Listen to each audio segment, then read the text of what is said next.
If you work in quality control at a candy factory, you know strict safety regulations come with the job. It's why you partner with Grainger. Grainger helps you find the high-quality and compliant products your business needs to inspect, detect, and help correct issues. And the sweetest part is, everyone gets a product that's as safe to eat as it is delicious. Call 1-800-GRAINGER, click Grainger.com, or just stop by. Grainger, for the ones who get it done. If your job at a healthcare facility includes disinfecting against viruses, you know prevention is the best medicine, and maintaining healthy spaces starts with a healthy cleaning routine. Grainger's world-class supply chain helps ensure you have the quality products you need when you need them, from disinfectants and cleaning supplies to personal protective equipment, so you can help deliver a clean bill of health. Call 1-800-GRAINGER, click Grainger.com, or just stop by. Grainger, for the ones who get it done.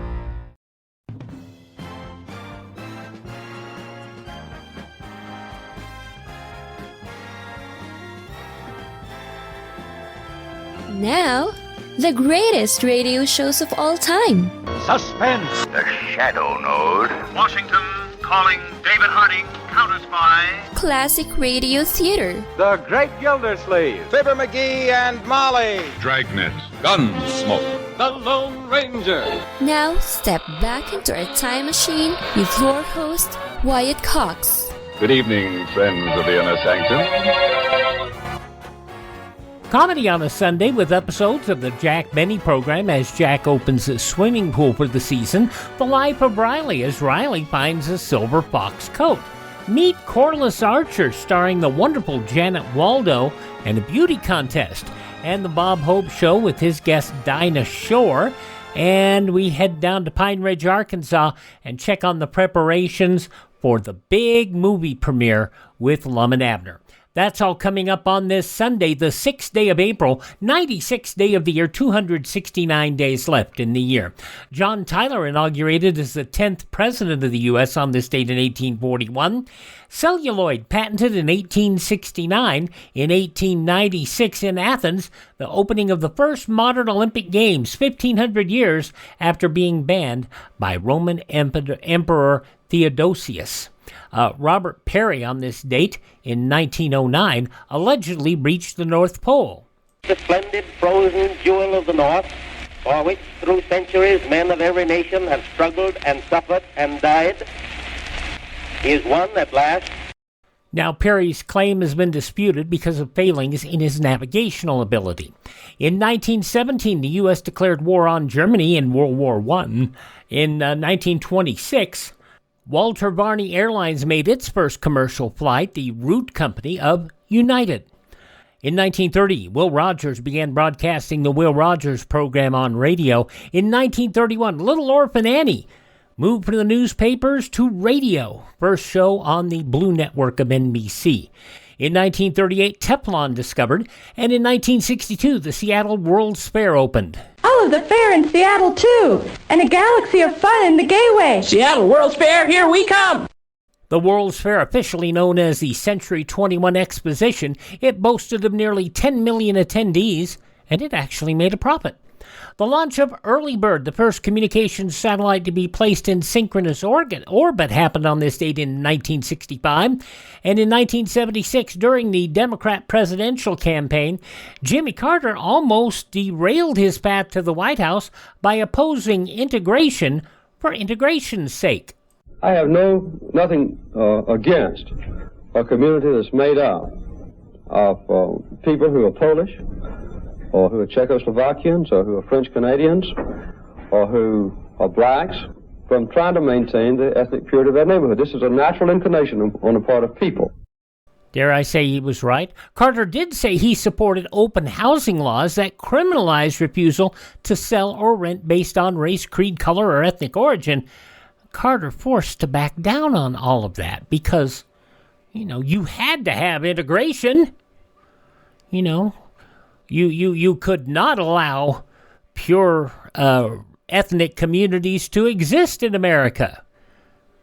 What? Tell me what's wrong with that. Tell me what's unconstitutional with that. I don't get it. Secretary of the Interior James Watt on this date in 1983, banned the Beach Boys from performing their annual 4th of July concert on the National Mall on the grounds that rock concerts drew an undesirable element. To ignore the great majority of the American public who enjoys rock music is just pure stupidity. We attract parents with children at our concerts at the same time. You know, it's a very middle-of-the-road kind of band, and I'm really surprised. Of course, WADA always makes me embarrassed I'm a Republican, but that's my own problem. I can't disagree with that. That was Al Jardine and Bruce Johnstone of the Beach Boys. 1987, Sugar Ray Leonard went the distance to win a controversial 12-round decision over Marvin Hagler at Caesars Palace in Vegas. Tonight was a special accomplishment for me. Yeah, and I respect everyone's opinion and personal viewpoints of the fight. But this fight meant the world to me. I'd like to extend a congratulations to Marvelous Marvin Hagler for giving me the opportunity to make history. At the time, Leonard was 29, returning to the ring from a 5-year first retirement, and had been warned he was risking his eyesight by fighting with a detached retina. In 2017, U.S. military launched 59 Tomahawk cruise missiles at an air base in Syria. Russia described the strike as an aggression, adding they significantly damaged U.S.-Russian ties. Passing away on this date in history, the husband of screen star Grace Kelly, Prince Rainier of Monaco. His Serene Highness Prince Rainier III has ceased to be among us. Death has torn him from his family and his people. Prince Rainier passing away on this date in 2005. He was 81. Also passing away on this date, accused murderer Sam Shepard, composer Igor Stravinsky, science fiction author Isaac Asimov, also the Plasmatics' Wendy O. Williams, musician Tammy Wynette, actor-dancer Mickey Rooney, singer-songwriter and guitarist Merle Haggard, and the wonderful hockey puck, if you will, Don Rickles, all passing away on this date in history. Birthdays on this date include broadcaster Lowell Thomas, musician Jerry Mulligan, composer-conductor Andre Previn, also Ivan Dixon from Hogan's Heroes, and musician Merle Haggard, who is always proud to be an Okie from Muskogee. Hi, this is Jeff Foxworthy. It is now time for the birthday announcements. The following people are now officially older than dirt. Billy D. Williams turns 88 years old today. From the Invaders, Roy Thinnis is 87. The master of the pan flute Zamfir is 84. Also from Diner, The Natural, Good Morning Vietnam, Bugsy and Rain Man, producer-director Barry Levinson. Cliff Clavin from Cheers, John Ratzenberger is 78. From Taxi, Mary Lou Henner is 73. From The Walking Dead and Guardians of the Galaxy, Michael Rooker is 70. From Clueless and Ant-Man, Paul Rudd is 56. Large is large. In fact, tall is large, and grande is Spanish for large. Venti's the only one that doesn't mean large. It's also the only one that's Italian. From Role Models, Paul Rudd, 56 years old today. From Scrubs, Zach Braff is 50. I can't believe today's my last day at Sacred Heart. I couldn't help but let my mind drift back to my very first day. From Scrubs, Zach Braff, 50 years old today. She was DJ Tanner in Full House. Candace Cameron Burr is 49. From The Vampire Diaries and The Flash, Rick Cosnett is 42. From The Middle, Charlie McDermott, 35. From Cobra Kai, Peyton List is 25. And Spencer List, her twin sister, is 27 as well. Those just a few of the people celebrating the 6th day of April as their birthday. If this is your birthday, we baked you a birthday cake. If you get a tummy ache and you moan and groan and woe, don't forget we told you so. Happy birthday! Happy birthday! Make a wish, dear, and blow out the candles. Here they go.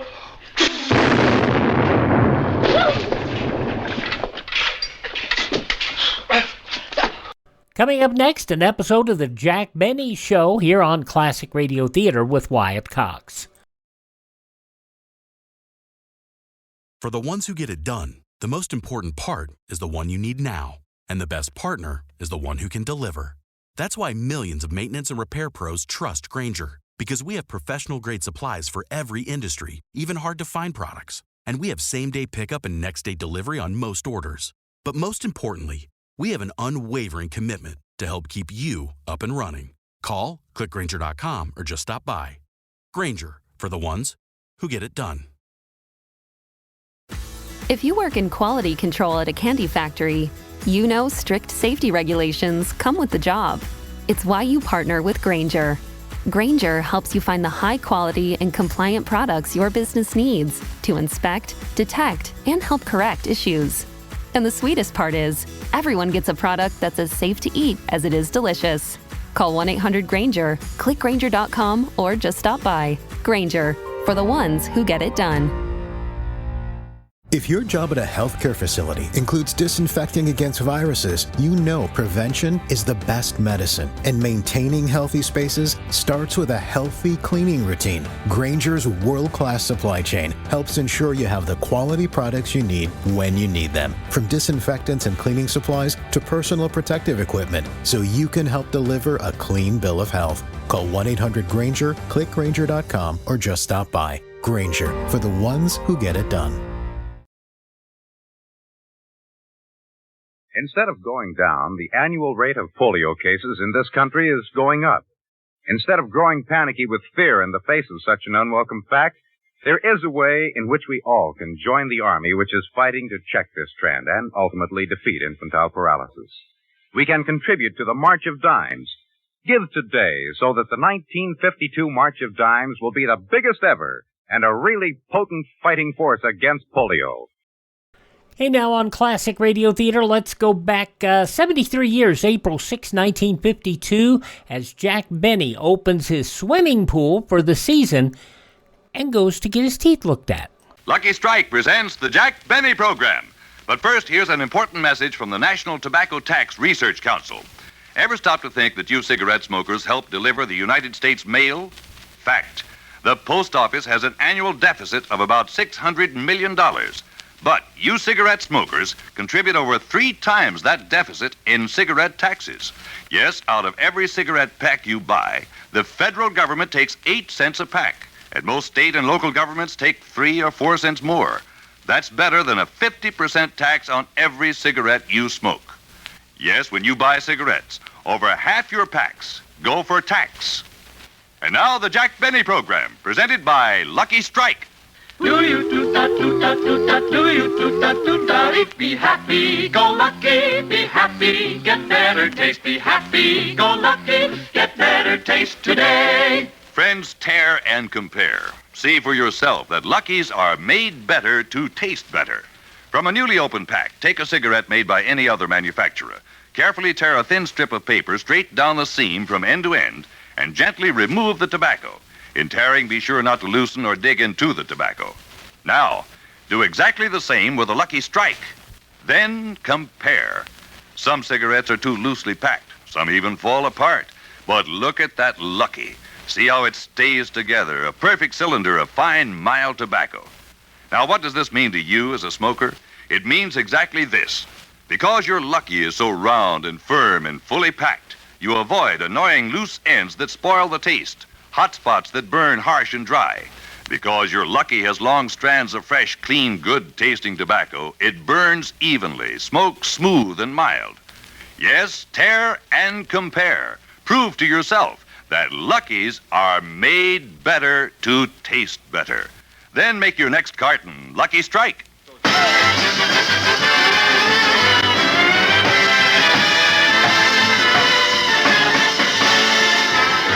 Strike program starring Jack Benny with Mary Livingston, Phil Harris, Rochester, Dennis Day, and yours truly, Don Rosen.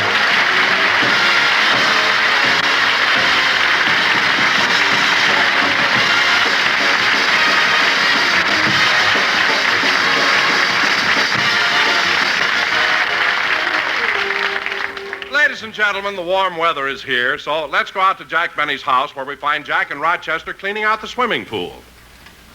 Well, all the water's out of the pool now, boys. Good. Gosh, this pool sure can get dirty in a few months. Maybe it would keep cleaner if it had a tile bottom. Well, Or even a cement bottom. Well... In fact, any kind of a bottom would be better than just plain mud. Well, I would cement it, but I'm growing rice in the shallow end.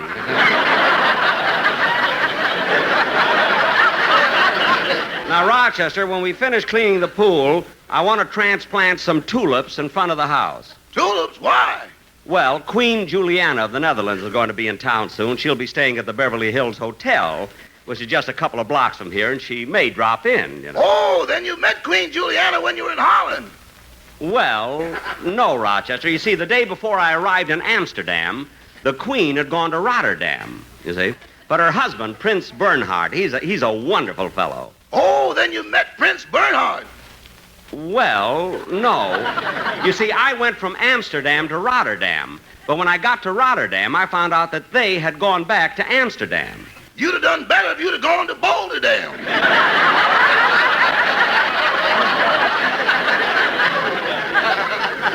I guess so. Now, come on, let's start cleaning the pool. Rochester, go over to the other end, and we'll... Oh, look at that frog over there in the corner. Isn't he cute? Yeah, he's sure big, too. Rochester, help me catch him. Oh, he'd make a cute pet. I'd like to keep him. Anything that's green, you like to save. Hurry, he's hopping away. Rochester, where'd he go? Where is he? He jumped up on your head, boss. On my head? Well, get him off. Get him off, quick. Hold still, I'll get him. Hello, Jack. What's all the excitement? Rochester, get him off. Boss, Miss Livingston's here. Tip your frog. Oh, hello, Mary. Oh, darn it. He got away. And I wanted to keep him. Oh, Jack, you've already got a turtle, a lizard, a garter snake, 2 crickets, and a caterpillar. What do you want all those things for? Well, Mary, it's no fun coming home at night to an empty house, you know. That reminds me of the first time we met. Huh? When you leaned over and whispered in my ear, "Come up to my apartment, honey, and I'll show you my insects." I was a sly one, wasn't I? Say, Mary, how do you like the way I'm fixing up my backyard? Oh, it looks fine. And you know, as soon as the pool is filled, I want you to come over and swim every day. Oh, I'd like to, Jack, but I'm putting all my money into savings bonds. Now, wait a minute, Mary. I only charge for the upkeep. Upkeep? You charge 10 cents for the locker, 15 cents for a bathing suit, and a quarter for the use of the pool. Well, I don't charge anything for the shower. No, but the price of towels is ridiculous. Rochester. No, Rochester's right. You charge for everything. 5 cents for a sun chair, 7 cents for a beach umbrella, 10 cents for water wings. Mary. You even got a meter on the diving board. Look, Mary. What are you laughing at? You've got the only swimming pool that's listed on the New York Stock Exchange. Stock exchange. Oh, hello, Mr. Benny. Hello, Mary. Hello, Dennis. Oh, hiya, kid. Oh, boy, cleaning out your swimming pool. Are you going to fill it, Mr. Benny? Well, I really wasn't planning to for another week or so. Gee, I wish you'd fill it now. Well. Go ahead, Jack. Fill it up. Okay. Rochester, turn the water on. Oh, boy, hot diggity. How long will it take? About a half hour. Now, Dennis, here's the key to the locker. Go in and put on some trunks. Oh, I'm not going swimming. Why do you want me to fill the pool? I'm thirsty. Look, kid, I'm not filling the pool for you to drink. If you want to go swimming, that's different. Well, I'd like to, Mr. Benny, but I can't swim. Well, you can go wading. And up to your neck, it's only 15 cents. Yeah, I lose a fortune on Gary Cooper. Oh, say, Mary, I knew I had something to tell you. What? You know the song I wrote, When You Say I Beg Your Pardon, Then I'll Come Back to You? Yeah. Well, Snooky Lanson, the star of the Lucky Strike hit parade, is going to sing it tonight on This Is Show Business. No kidding. That's right. No wonder President Truman isn't going to run again. Dennis, what's my song got to do with President Truman? They would have blamed that on him, too. Dennis, instead of being sarcastic about my song, let me hear the one you're going to do on the program. Okay. Hey, you over there, just harvest the rice. Don't eat it. Go ahead, Dennis, sing, will you?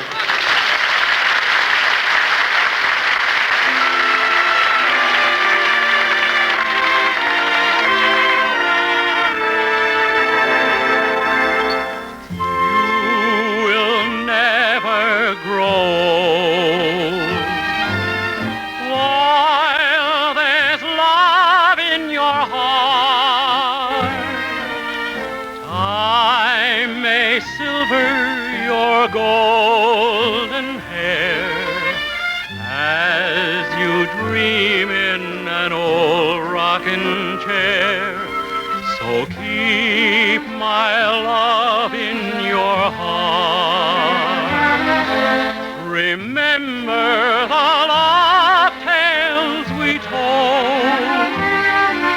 For with my love in your heart, my darling, you will never grow.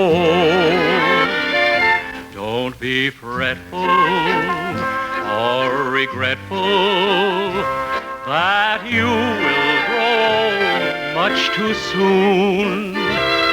With a love, dear, to dream of, dear, you'll stay like a rosebud in June. So keep my love in your heart. Remember the love tales we told. For with my love in your heart, my darling, you will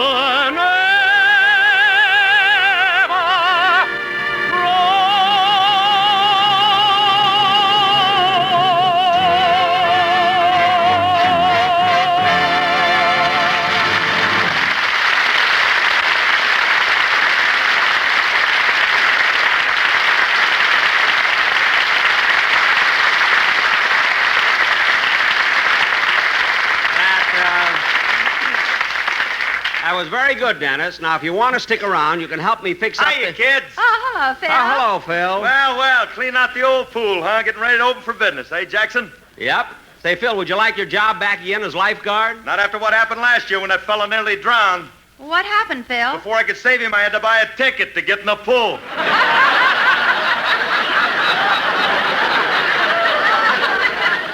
Well, Phil, I can't afford to pay you a lifeguard salary.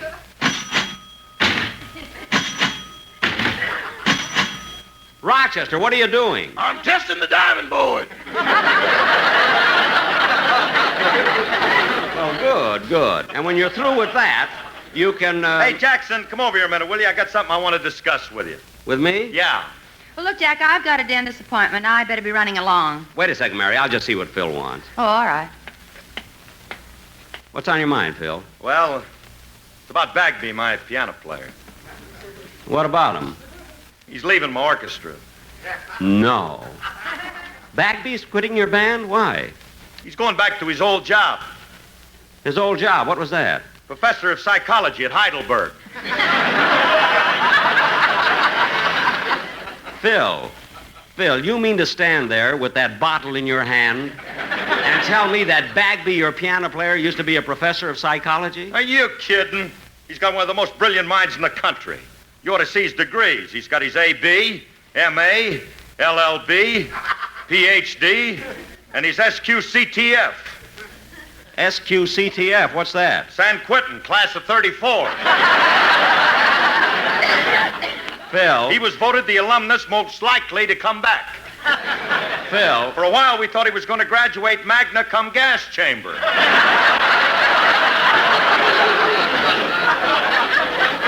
Well, Phil, what are you worried about? You can get somebody to replace Bagby. Yeah, but that ain't what bothers me, Jackson. It's his piano, and he's going to take it with him.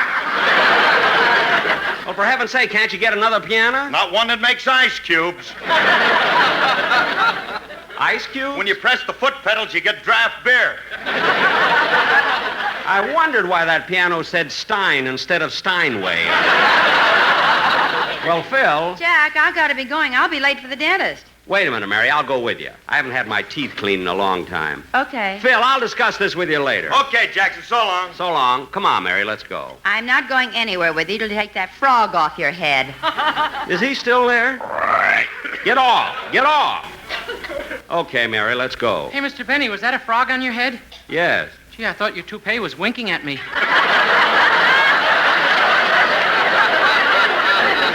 Well, it wasn't. Come on, Mary, let's go.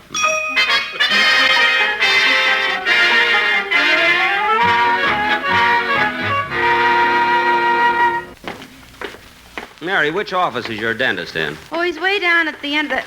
Say, Jack, isn't that Don Wilson coming out of that office? Why, yes. And he's got the quartet with him. Hey, Don. Don. Why, hello, Jack. Hello, Mary. Hello, Don. I didn't expect to see you here. I took the sportsman to see my dentist. Oh, yes. Hello, fellas. Don, what's the matter with them? They all had to have a tooth pulled.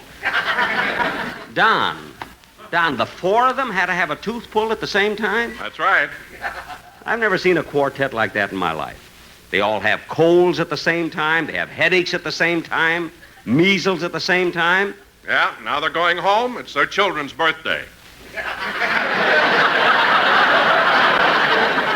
How do you like that?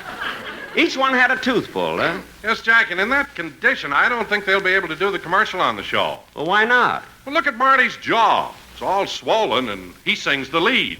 But, Don, we have to have a commercial. I know, Jack, but with Marty's jaw swollen, people won't be able to tell what he's singing about. Well, let him try it and find out. Go ahead, fellas. Let me hear it now. Anytime you're feeling lonely, anytime you're feeling blue, Life's a time to light a lucky. You'll enjoy your lucky strike of stroll. anytime you feel like smoking, here's the one we know you will like. So anytime at all, it's on the swing or fall. That's the time to light a lucky strike. Anytime you light a lucky, you'll enjoy it, that is true. Lucky strike is better tasting, no loose ends. It is pretty bad, Don. For you. Lucky strike means fine tobacco. Lucky strike is the one you will like. Ask any old cowhand to name his favorite friend. That's the time you light a lucky strike. 1 o'clock. 2 o'clock. 2:45. It's always LSMFC. 9, 10, anytime you like, it's time to light a lucky strike.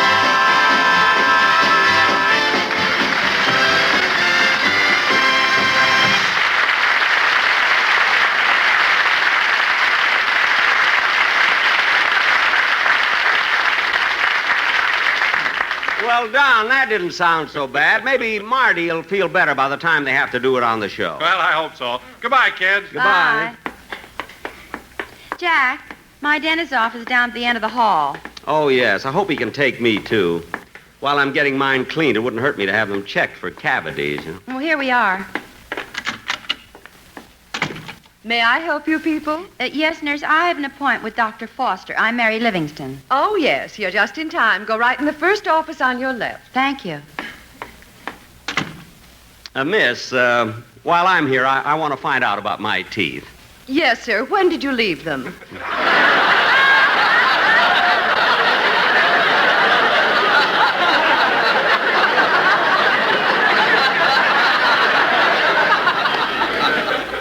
No, I'd like Dr. Foster to examine them. Well, Dr. Foster has no appointments open. However, Dr. Nelson has a cancellation. I'm sure he can take you. Well, good. I'll have to get some information first. Your name? Jack Benny, Occupation? a violinist. Oh.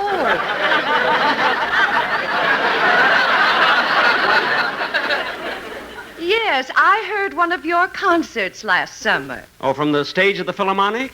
No, from the diving board of your swimming pool. Now, your age, please.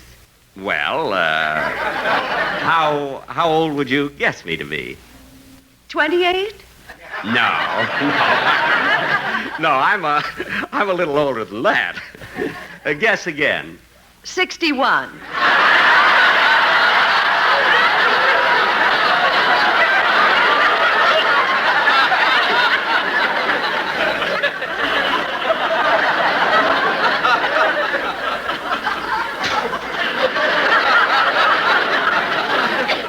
For your information, miss, I happen to be 39. Oh. Yes, oh. Well, you'll have to wait a few minutes. Dr. Nelson is busy. You can sit right there and wait. Oh, thank you. Thank you. Oh, excuse me. Hi, Rube.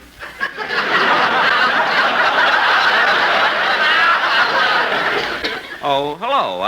I haven't seen you for a long time. Well, I don't get to town much anymore.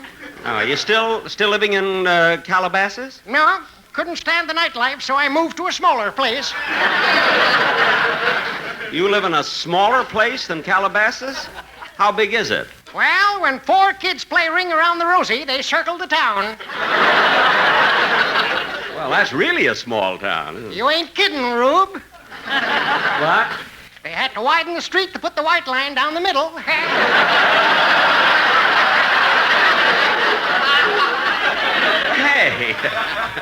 Hey, that's pretty good. By the way, I saw your last television show. You make a good-looking woman.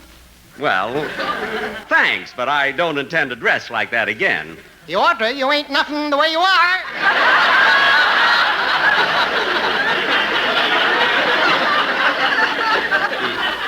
Look, mister, I only sat down here. Dr. Nelson will see you now, Mr. Benny. Thank you.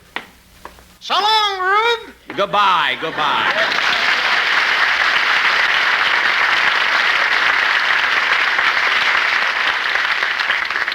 Right through that door, Mr. Benny. Thank you. Oh, doctor. How do you do?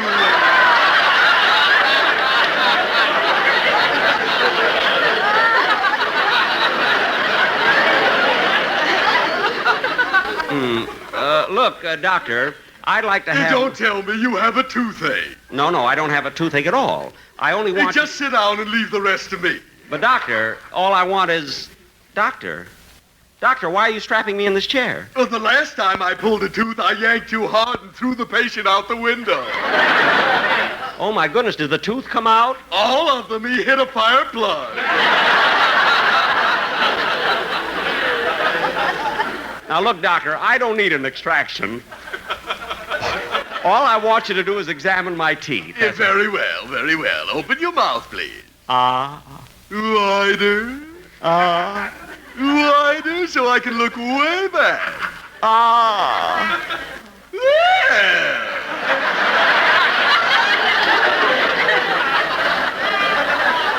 That's fine. I can see everything now. Your teeth look fine. Good. But you better do something about that appendix. Appendix?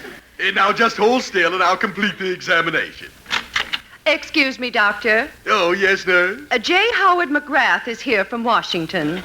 Oh, to have his teeth cleaned? No, sharpened. He wants to bite someone.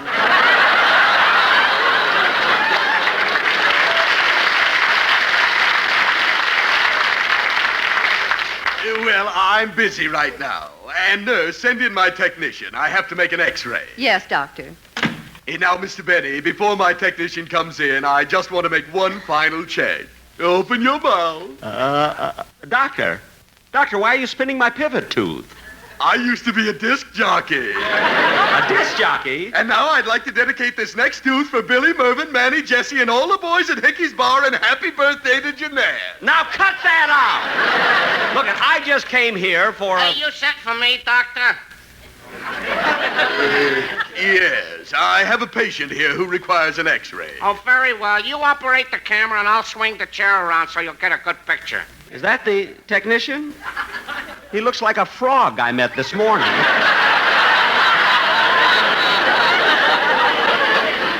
Well, he's my x-ray man, and he's made some very good dental pictures. Perhaps you've seen them. They played all the neighborhood theaters. Dental pictures? Yes. Sorry, Wrong Molar. What? David and Bicuspid. Look, doctor. And the latest one with Montgomery Clift, A Space in the Gum. Oh, for heaven's sake. Look, Doctor, I haven't got all day. If your man is going to take this X-ray, let him take it. I'm going to take the picture. He's going to direct it. Direct it? Yeah. Now tilt your head back, Mr. Benny, and on cue, open your mouth, raise your tongue, press it over toward your right cheek, smile. Look at what's going on here. Lights, camera, roll 'em. Doctor! Don't move. We're trying for an Academy Award. Look, all I wanted was a simple examination. I have the picture, Doctor. I'll have it developed in a minute. Good. Mr. Benny, while we're waiting, just sit back and relax. Thank goodness. Come in. Should I sing now, Doctor? Yes, Miss Berner. Sing? Doctor, what is this? Our floor show. We can't afford magazine. What? A floor show? When your sweetheart sends a letter of good mine. What is this, anyway? It's no secret you'll feel better if you cry. Doctor, who needs a floor show? When waking Look, Miss Berner. Miss Berner. The frog sounded better before. Miss Berner, wait a minute. Look, wait a minute, Miss Berner. Wait a minute. Wait a minute! Oh, brother. What did you stop me for? Miss, do you happen to know when you say I beg your pardon, then I'll come back to you? No. Good. Well, here are the results of the X-ray, Doctor. Let me see. Oh, yes, a wonderful picture. Doctor, what does it show? Just a moment. According to this X-ray, you have an abscess. An abscess? Yes, it's sort of a pocket. Gee. It's nothing to be alarmed about. Finding a little pocket under a tooth is very common. Although yours is unusual. Why? It has money in it. Look, Doctor, if you think I'm going to stay in this chair... Now, settle down. It'll only take a minute. Oh, nurse. Yes? Grab the patient by the hair and hold his head back. Yes, Doctor. Whoops! Well, and grab him by the ear. Doctor, I only came here for an examination, that's all. Doctor, I want to have a word with you. Excuse me. Really? Are you sure? Yeah. Then you'd better help me. Nurse, hand me my forceps. Forceps. Novocaine. Needle. Swabs. Burrs. Straight chisel. Drill. Coat. Hat. Suitcase. Doctor, what are you doing? Our lease is up. We're moving. What? Come on, nurse. Doctor, let me out of this chair. Dr. Nelson, don't leave me alone. When your sweetheart sends a letter. Doctor, come back. At least give me some Novocaine. Doctor.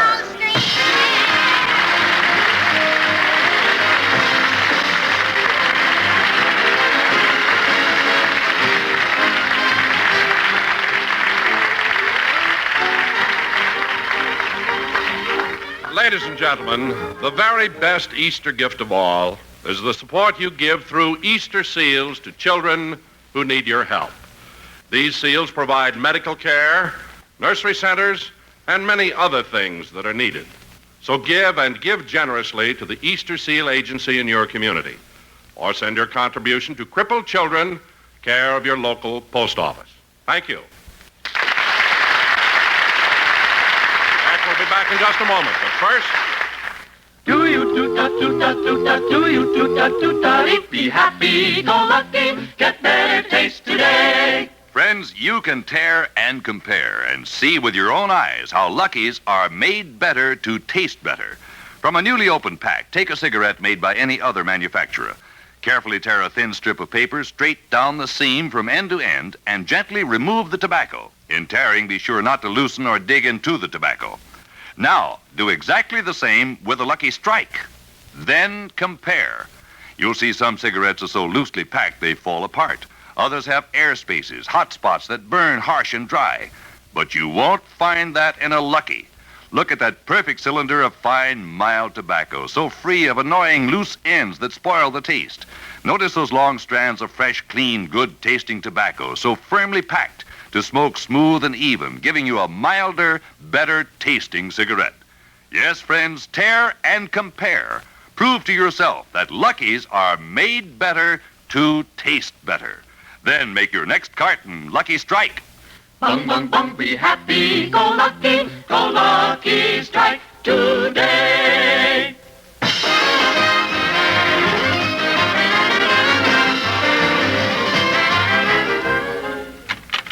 Oh, hello, Jack. Oh, hello, Mary. How'd things go at the dentist? What a crazy dentist. I came in, he says, how do you do? He has a crazy x-ray man. He has a girl singing songs in the office. He makes movies. Well, if it's that bad, why don't you change dentists? No, I think I'll just change writers. Good night, folks.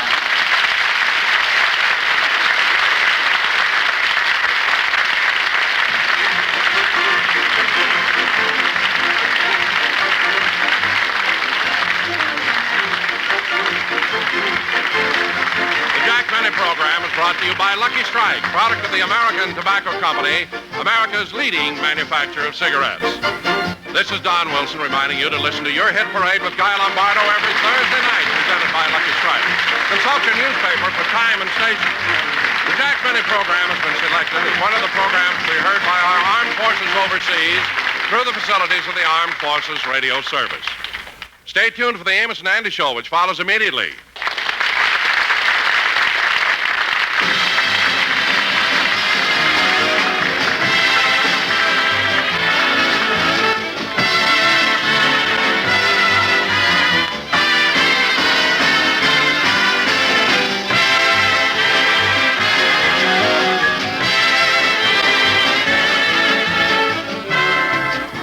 This is the CBS Radio Network. 73 years ago, April 6, 1952, the Jack Benny program here on Classic Radio Theater with Wyatt Cox. William Bendix and the Life of Riley is next.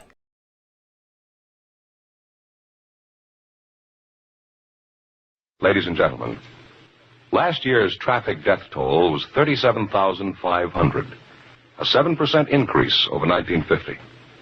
The National Safety Council believes that the best way to promote safety on the road is for each of us to know and obey traffic laws, to read and heed traffic signs. So be careful. The life you save may be your own. All right, now we go back to the life of a factory worker, William Bendix, starring in The Life of Riley from 79 years ago, April 6th, 1946. Laughs. Teal, T-E-E-L, Teal, the amazing liquid dentifrice. That's it, T-E-E-L.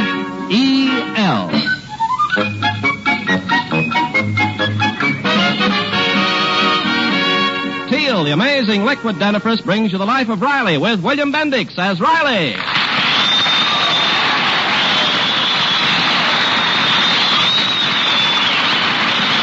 Remember, friends, for beautiful smiles, it's T-E-E-L, Teal. And just for laughs, it's R-I-L-E-Y, Riley and The Life of Riley.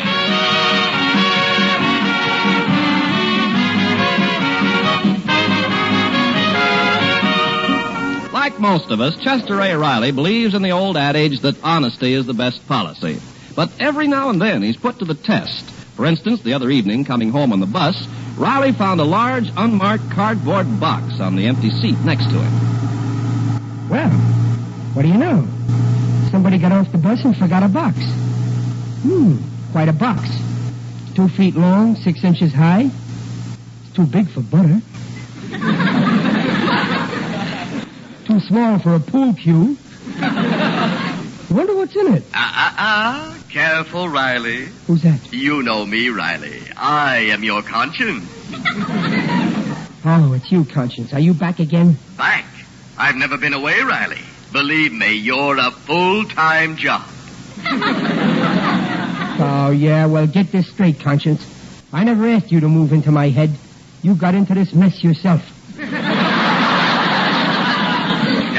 Now, Riley, I'm your friend. And I'm warning you, don't open that box. Oh, me? You know I wouldn't do a thing like that. Riley, stop fooling with that string. Well, what do you know? The string broke. I wonder how that happened. Put that knife away. And don't look in that box. Okay, I won't look. Well, goodbye now. You don't have to worry about me. Riley, Oh, just one little peek. A quick one. Would one eye close? Riley. Look what's in here. A dead cat.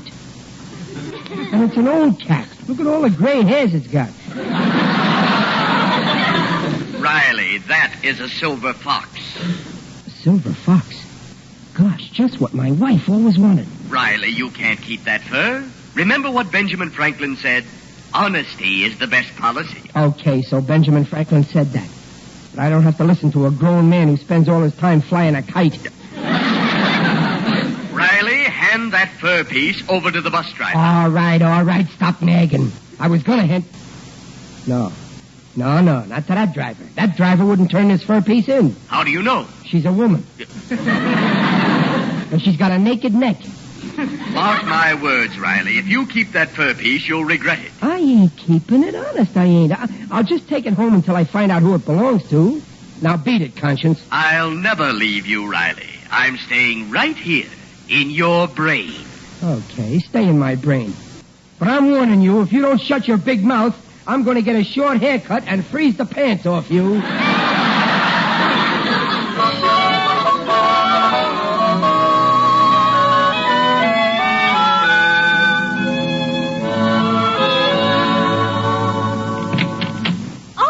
Honeybee Gillis. Well, come in. Oh, hiya, Hello, Miss Mrs. Gillis. Hello, Peg, darling. I simply had to dash over and show you the new negligee my Jimsy gave me for our anniversary. Isn't it just scrumptious? Oh, yes, it's adorable, Honeybee.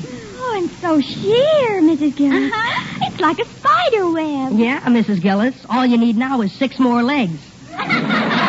Junior. Oh, I'm just so thrilled about my negligee. Now, don't you get jealous, Peg, darling. Riley might get you one. They make them in cheaper models, too.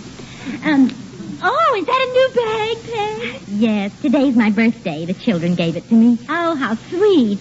And what did your husband get for you? Well, he isn't home yet. I knew it. He's forgotten. Oh, the brute. Oh, you poor darling. Honeybee, will you please stop feeling sorry for me? I'm sure Riley will bring me some little remembrance. Pop never forgets Mom's birthday. Last year he took her to a show. Oh, well, maybe this year he couldn't get 2 passes. Oh, Daddy's coming up the walk now. And he's got a box under his arm. Oh, really? A box? You see, Honeybee, my Riley didn't forget after all. I wonder how much he spent. Hey, Dumpling. In here, dear. Say, what do you think? On my way home, Oh, hello, Honeybee. Listen, Peg, Hey, what's everybody staring at me for? I know I'm gorgeous, but I ain't that gorgeous. Oh, Daddy, we're so glad you're home. Some people thought you'd forget. Why should I forget? I know where we live. Peg, I think Riley has forgotten it's somebody's birthday. Birthday? Oh, yeah. Congratulations. Is that all? Don't you think she deserves a little kiss? All right, Peg, if you insist. Okay, Honeybee, pucker up. Oh, stop joking, Riley. You know it's my birthday. Do I? I mean, I do, sure. Happy Peg Day, Bert. I forget. Oh, now don't tell me what's in that box, dear. I want to open it myself. Oh, now wait, Dumpling. This box is... for heaven's sake, Peg, open it. No, wait, Peg. You let go. Listen, Peg, stop clowning, dear. There, it's open. Oh, Riley. A fox. A silver fox. A silver fox. Oh, Riley, you're a darling. Yeah, only I... Well, do you like it, Honeybee? Yes, and I hate my negligee. Look, Dumpling, I gotta tell you something about where I got this fur. It's just something I picked up. Oh, you sweet, modest angel. Oh, my. It must have cost a small fortune. How much did you have to spend, Riley, if I'm not too nosy? 10 cents. And you are. Peg, there's something you gotta know about this silver fox. Yes. What about it, you wonderful, thoughtful, generous darling?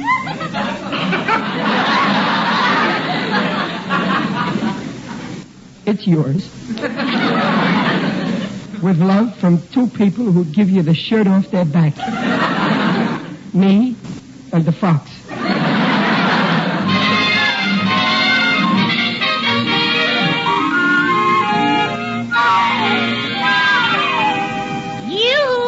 Mr. Riley. Oh, hello, Waldo.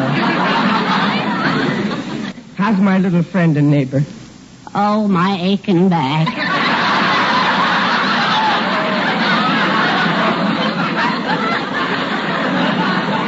Trouble with your wife again, Waldo? Oh, my, yes. You know, that pipe you gave me for Christmas? Yeah. Well, my wife stepped on it and smashed it into 1,000 pieces. Well, why should that bother you? I had the pipe between my teeth at the time. Well, don't you worry, Waldo. I'll get you another bubble pipe. You're in trouble, aren't you, Mr. Riley? Yeah, with my wife. How did you hear about it? I happened to be passing your keyhole. Mr. Riley, you found that fur, didn't you? Yeah, but I couldn't tell my wife I forgot her birthday in front of Honeybee, and now if I take it away, it would break her heart. But that's stealing. Suppose you're caught. What will you tell the police? Police? Well, I could make up some good logical excuse. Like what, Mr. Riley? Like, the fox was molting and left its fur in the bus. Mr. Riley, you must put an ad in the lost and found column. Then, if no one claims it, it's yours. Yeah, but suppose some guy claims it's his when it really isn't. Well, you'll have to word the ad in such a way that only the real owner can claim it. For instance, found silver fox on Wilshire bus. Owner may have by describing same. No, that's too easy. I'd better not mention the bus. And if I say it's a fur, I'm asking for trouble. I want to make sure the real owner gets it. So I'll say like this. If you think I found something you think you lost, try and prove it.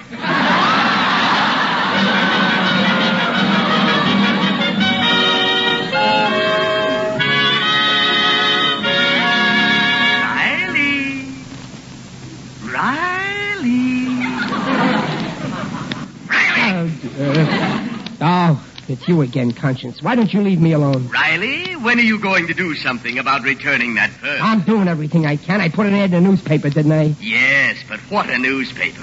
Whoever reads the Walrus Hunter's Gazette? Who? Every Eskimo in Alaska, that's who. Riley, you've stalled long enough.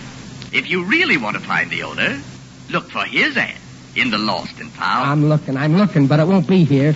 Lost black purse, lost one cocker spaniel, lost pearl necklace. You see, it ain't here. Riley, what's that ad under your thumb? What ad?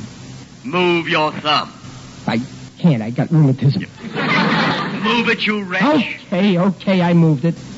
Still don't see anything. Open your eyes. Okay. Lost on Wilshire bus. Valuable silver fox neck piece. Initials TS inside fox's mouth. Oh, why did I ever learn how to read? All right, Riley. You know what to do now. And if you don't All right. I'll do it. All right. I told you I'll do it. Stop nagging at me, you pest. It's you, Dumpling. Why, Riley, what's wrong with you? Who are you yelling at? Oh, it's nothing. I was just talking to myself, and I made a nasty crack. I see you're wearing your new fox fur. Yes, dear. Isn't it beautiful? No, it's your neck that's beautiful, Dumpling. But why hide it with that old fur? What? I mean, your neck is like one of them beautiful white birds that swim on the lake. You know, a goose. And you never see a goose wearing a fox fur. Oh, go on. You flatterer. No, I mean it. Let me take that fur back and get you something better, huh? How about a nice 5-pound box of peanut brittle, huh? Oh, stop teasing, you darling. If you ever try to take this fur away from me, you'll have to get yourself another wife.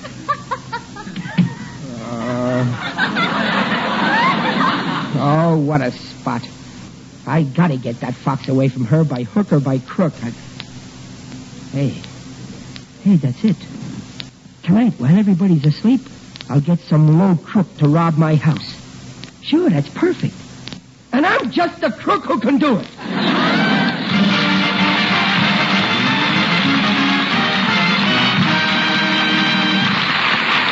Teal has just brought you the first act of The Life of Riley, and we'll return to Riley in just a moment.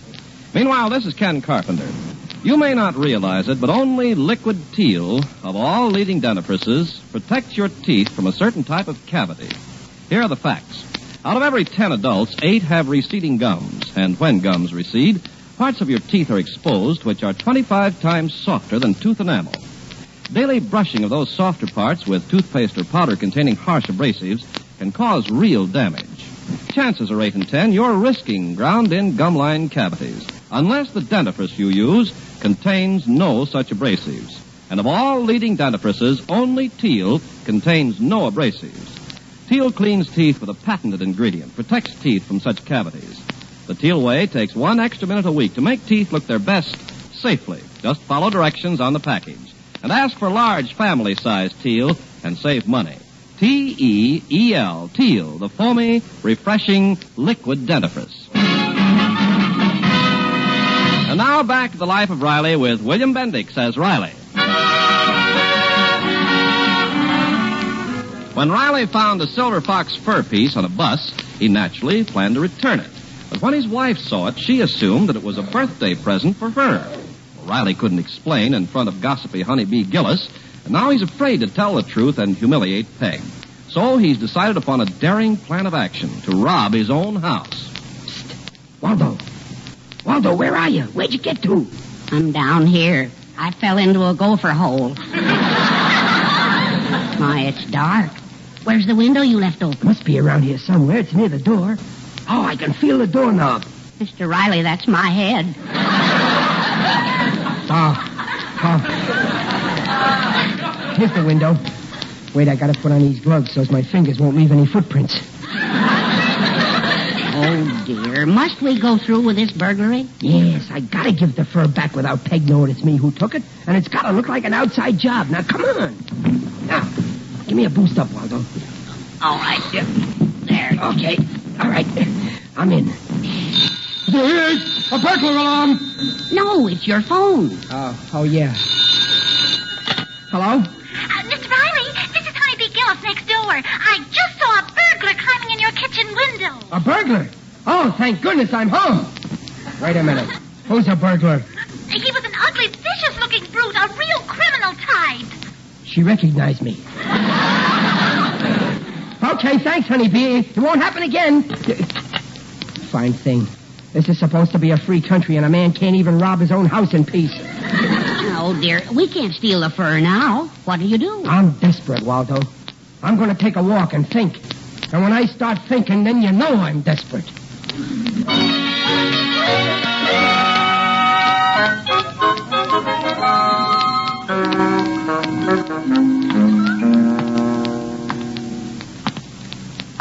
Oh, there, Riley. Who's that? It is I, Digby Odell, the friendly undertaker. Oh, it's you, Digger. I didn't hear you walking behind me. Most people don't. Greetings, Riley. You're looking fine. Very natural. Well, what are you doing out so late, Digger? I've just come from the weekly meeting of my club, the UEPGC. UEPGC? Yes, the Undertakers, Embalmers, and Pallbearers Glee Club. I play clarinet in the swing orchestra. I didn't know you were a het cat, Digger. Ah, yes. Last week we gave a concert at the Mortician's Mardi Gras. We laid them out in the aisle.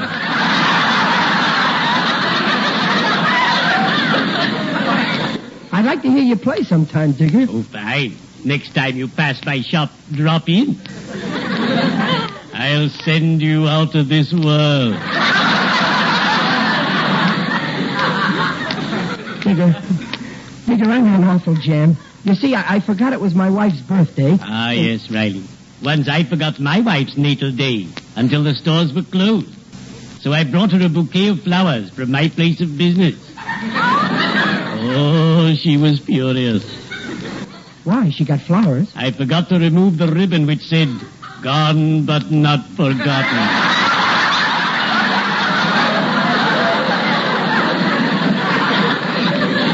Well, I'm in worse trouble, Digger. You see, I found a fur piece, and Peg thought it was her present. And I didn't have the heart to tell the truth. Oh, Riley, you mean you lied? Huh? Oh, that's bad. Never prevaricate, or someday your epitaph is likely to read, "Here is Riley, and say what you will. He lied all through life, and he's lying here." Still. Yeah, you're right, Digger. I shouldn't have lied. Riley, first you must buy your dear wife a gift. Oh, but I already did. Look, I got her this gold locket, you see? Digger, do you think my wife will forgive me? Oh, I know she will. Your wife is like other men's wives. Gentle and genuine. Devoted and dutiful. Feminine and faithful. I adore other men's wives.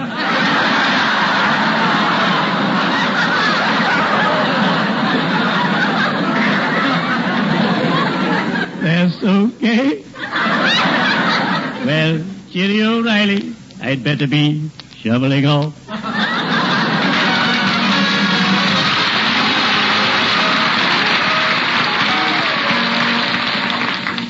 Well, come on, dear. Breakfast is ready. Oh, Dumpling, wait. There's something I want to say to you. Yes? And there's no time like the present. Oh, that's right, dear. So I think I'll wait till tomorrow. Now, Riley, if there's something on your mind, let's have it. Well, Peg, you see, I was coming home on the bus, and... Oh, why, Honeybee. Peg, my dear, pardon me for barging in so early, but I may have some terribly interesting news for you. News? About what? About your silver fox. But first, can I take a teeny-weeny look inside its mouth? Inside its mouth? Well, sure, it's right over there. No, Peg, don't let her. Aha! Just as I thought. Here's the initials, T.S. T.S.? Maybe it's a misprint. Don't you see, Peg, darling? Your generous husband didn't buy this at all. Honeybee, just what are you trying to insinuate? Yeah, what are you trying to incinerate? If you got something nasty to say, act like a lady and say it behind my back, not to my face. Come on, Peg, let's get out of this miserable house. Let's go home. Riley, we are home. Trapped. Here, this ad explains everything. Read it. No, Peg, don't read it. Let me see. Lost silver fox, initials T.S.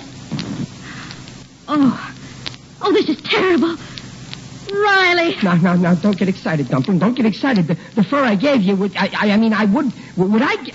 I came, it was your birthday, and you're hanging an innocent man.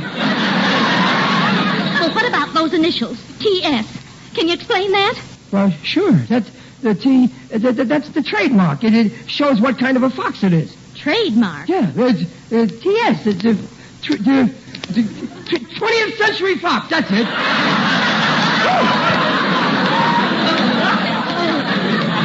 I've never been so humiliated in all my life. Why, you found it on a bus. You practically stole it. And you made me think it was a present. Well, why don't you say something? What a revolting development this is.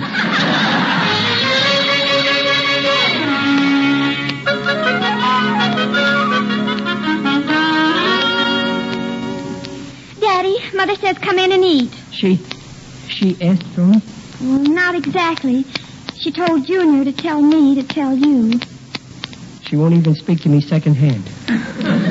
Well, two can play at that game. Babs, you tell Junior to tell you to tell her that I ain't hungry. Oh, come on in, Pop. Mom's dying to forgive you. Well, okay. Here I come. Mother, here's Daddy. Tell your father I see him. She sees you, Daddy. Well, go on, Pop. Say something. Well, how do you do, Peg? Oh, Riley, come on, eat your supper. She spoke. She spoke to me. Dumpling, you forgive me? Yes, but I'm still mad as I can be. Yeah, I know, Peg.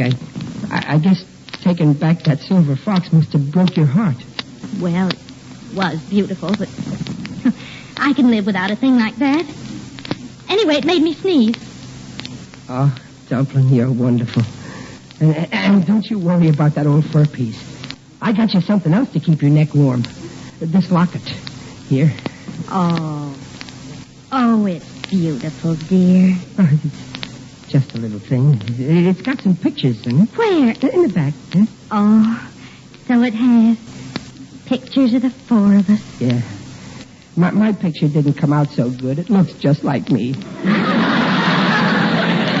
Oh, and this. A curl from each of the children's hair when they were babies. Oh, Riley.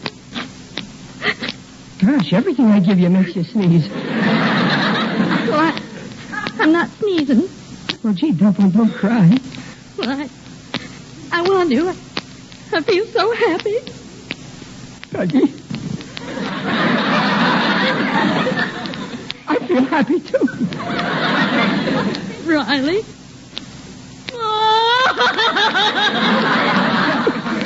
Peggy.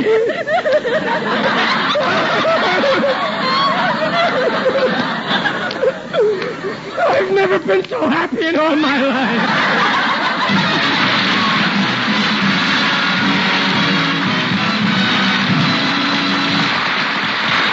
We'll be back in half a minute.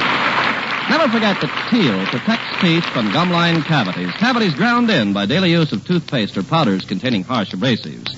Teal cleans teeth without abrasives, protects teeth from such damage. T-E-E-L, Teal, the safe liquid dentifrice.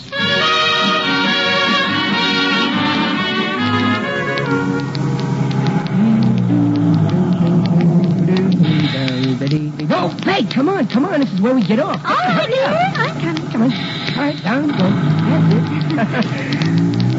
Say, Peg, did you notice on the bus there was a package on the empty seat next to me all the way here?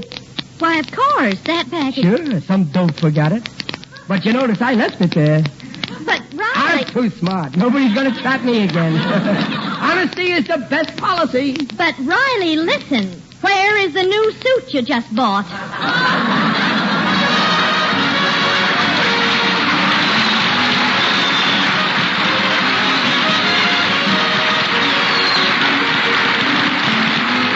Procter & Gamble, makers of Teal, the amazing liquid dentifrice, invite you to be their guests next week to hear the life of Riley with William Bendix as Riley. William Bendix appears by arrangement with Hal Roach and may soon be seen in Paramount's The Blue Dahlia.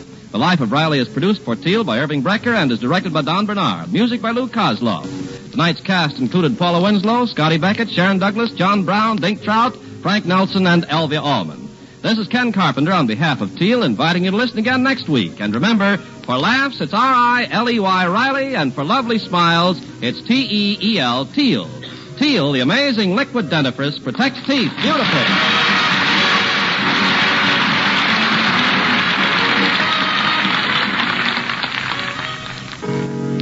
It's a washing miracle for silk, nylon, woolen, dishes. What are you talking about? Dreft. I'll spell it. D-R-E-F-T, Dreft.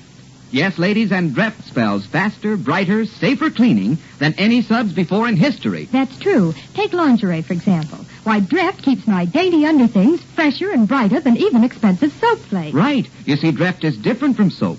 Dreft's rich suds rinse clean and clear. They simply can't leave any sticky deposit the way all soaps do. No wonder Dreft keeps lingerie, stockings, new woolens prettier and brighter far longer than any soap could ever do. With Dreft, there's no soap fading. Yes, and for washing dishes, Dreft is just unbelievable. Why, Dreft makes my dishes shine even without wiping. Every woman knows how dishes washed with soap dry with a greasy film, unless you polish them. Well, my Dreft wash dishes drain dry, bright and sparkling. Even glasses sparkle, without touching a towel to them. Yes, ladies. Decide now to open up this bright new world of beauty for all your nice things, for your fine washables, for your dishes. So get Dreft in the bright green package. Dreft, Procter & Gamble's amazing suds discovery that gives you faster, brighter, safer cleaning than any suds before in history. That's D-R-E-F-T, Dreft. Next time you shop, get Dreft.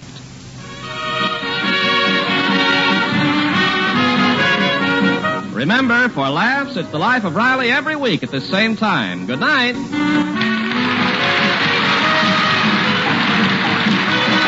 is NBC, National Broadcasting Company. 79 years ago today, April 6, 1946, The Life of Riley on Classic Radio Theater with Wyatt Cox. Janet Waldo next as Corliss Archer.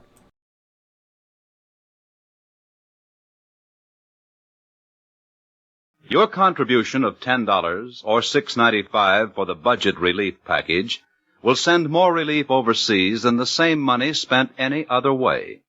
To help people in foreign countries with food or clothing, send your check to Nonprofit Care, New York. That's Care, New York. Send your check, your name and address, and full particulars about who's to get the package. Care will do the rest. Janet Waldo did a number of screen roles, primarily as a voice actress. She was Judy Jetson in the Jetsons and other media. Also, she was Nancy in Shazam, Penelope Pitstop, the Princess from Battle of the Planets, and Josie in Josie and the Pussycats. On radio, she was best known as Meet Corliss Archer. Corliss Archer, and that you'll hear now going back, 78 years, April 6th, 1947. Good. Good. That's what Campbell Soups are. Good. Campbell Soups invite you to Meet Corliss Archer, starring Janet Waldo.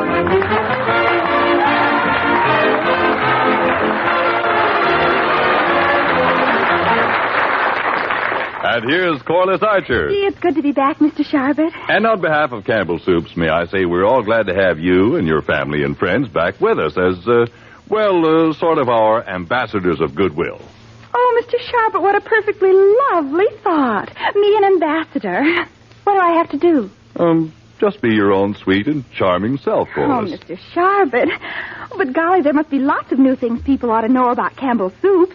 I mean, now that we're all back again. Well, I'll say there is. Here's some really big news. All 21 kinds of Campbell Soups are back on dealer shelves, so folks can serve just the soup they want when they want it. For instance, they might dress up a very simple meal by serving Campbell's cream of mushroom soup. Okay, Corliss? Absolutely, Mr. Sharbert. And Mr. Sharbert? Yes, Corliss? Do you really think I'm sweet and charming? As only a 16-year-old girl can be.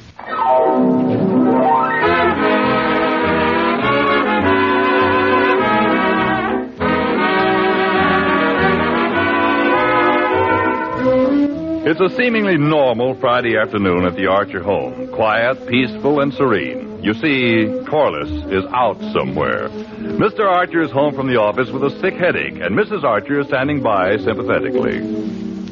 Oh,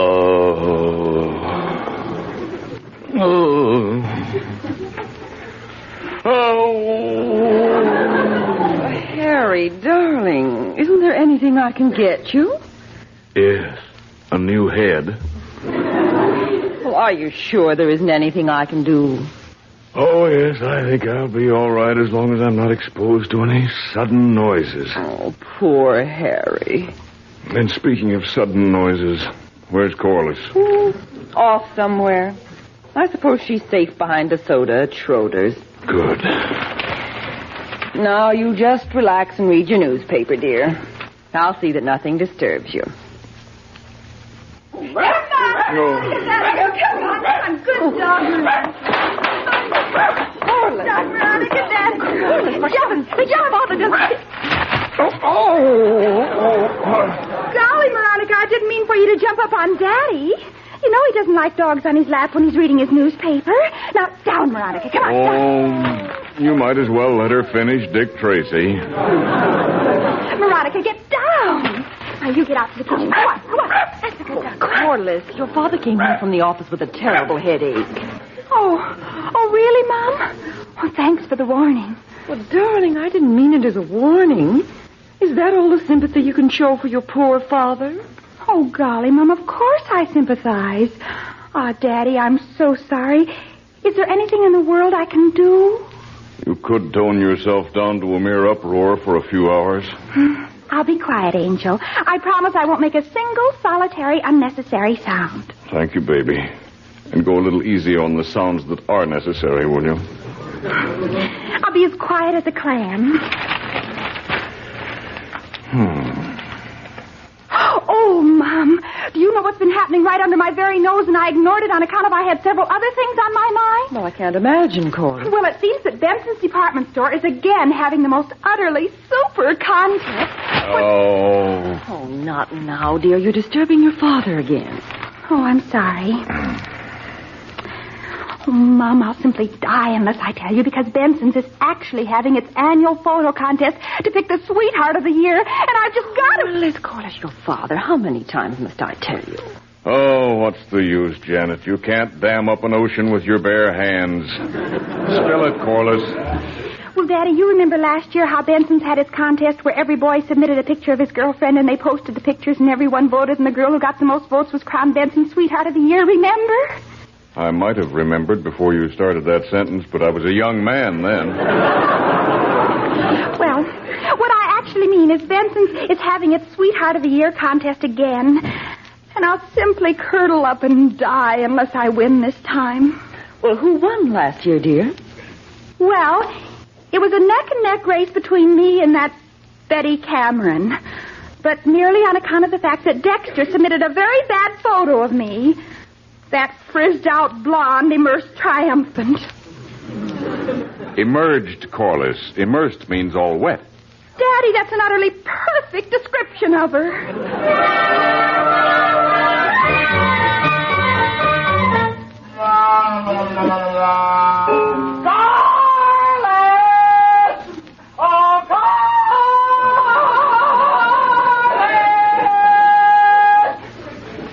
I think it's Dexter.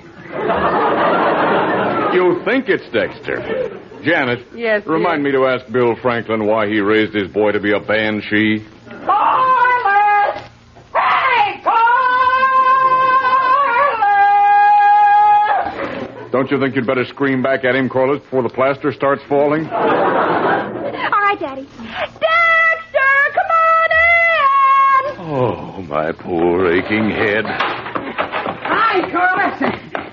Good evening, Mrs. Archer. Good evening, Dexter. Hello, Mr. Archer. Hello. Dexter Franklin, where have you been? I've been waiting for you almost all afternoon. Holy cow, Corliss, you mean we had a date? Honestly, Dexter, sometimes merely putting up with you requires more than a girl can put up with. Well, gosh, Corliss, I really don't remember making any date. Where were we supposed to go, anyway? My dear boy, several weeks ago we planned to spend some time together on a very important endeavor. Holy cow, my memory sure must be getting bad. Well, Benson's is conducting the voting tomorrow in the Sweetheart of the Year contest, and you haven't even sent my picture in yet. Well, gosh, why didn't you remind me, Corliss? Well, really, Dexter, a person can't just rush up to a person and practically force a person to think his girlfriend is something special and worthy of being entered in a Sweetheart of the Year contest. I mean, really, Dexter. Well, gosh, it isn't too late to enter the picture, is it? I mean, the voting isn't until tomorrow, and this is only today. Dexter, at times you show a rare gift for analysis. Harry, hush. Well, the trouble is, Corliss, I don't have a good picture of you. Every time you get really sore at me, you make me give them back to you. Well, it just so happens, Dexter, that I have one of my pictures right here. Oh, swell, Corliss. But we'd better start dashing. Benson's will be closed in a little over an hour. Here, you can have this one for the contest. Oh, thanks, Corliss. Holy cow, Corliss. You don't want to go giving Benson's this picture. And just why not? Well, gosh, it's, well, holy cow, it just isn't right. Even I can see that. Really, Dexter, just because a girl's wearing a strapless white bathing suit is no reason for a nearly grown man to yell holy cow and get red in the face like an infant. Well, I know, but gosh, Corliss, you've got lots of other pictures, haven't you? Miss Dexter's absolutely right, Corliss. I don't believe it's proper for a girl your age to have her picture displayed in that kind of bathing suit. But, Mother, if I can wear that bathing suit, why can't I? Daddy. I'm afraid your mother's right, Corliss. Oh, golly. Now I won't be able to enter the contest, and that Betty Cameron is going to win again, and I'll practically never be able to show my face anymore. Well, Corliss, you must have other snapshots. But, Mother, I haven't one. Oh, please, Mom, can't you sort of close one eye and... No, Corliss, I'm sorry. Oh, gosh, wait a minute. I've got a picture of you, Corliss. It's the one that Mildred took 2 weeks ago of you and me together. I've been carrying it with me ever since. Well, for goodness sakes, where is it? Right here, next to my heart. No, it's in my back pocket.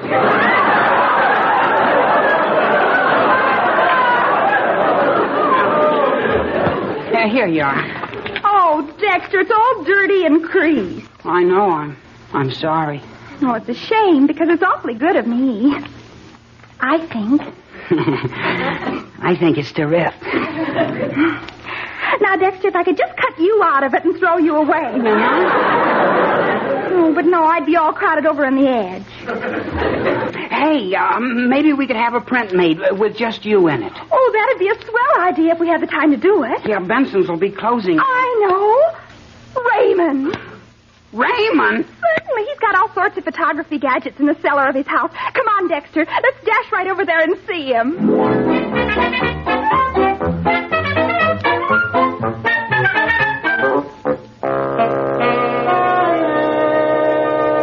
Now, let me get this straight.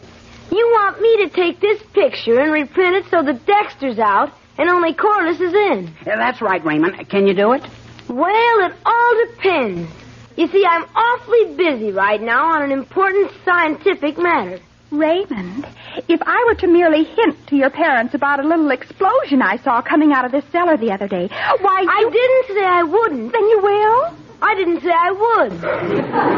Well, for Pete's sakes, Raymond, what do you say? I say it's all very dumb. Why not take it down to Schroeder's? Because we've got to have it in a half hour. Schroeder's would take a week, so would any place else. In other words, I'm the only person in the world who can solve your problem. Yes, Raymond. Do you agree, Dexter? Well, sure you're the only one. You... Holy cow, what are you driving at? How much is your weekly allowance, Dexter? Why, it's 50 cents. Wait a minute, Raymond. You mean you're going to charge 50 cents for this job? Don't be dumb. Of course I'm not going to charge 50 cents. I'm going to charge $1. $1? Holy cow, don't you think that's a little expensive? Even for you. Prices are up all over. Take it or leave it. Raymond Ames, there are times when you are positively the biggest little stinker in the world. Corliss, this is a very dumb time for you to insult me. Look, Raymond, how about 75 cents and my pocket knife? Let's see the knife. Here. Blade's rusty. Handle's cracked. Catch is busted. But you're not such a bad guy, Dexter. It's a deal.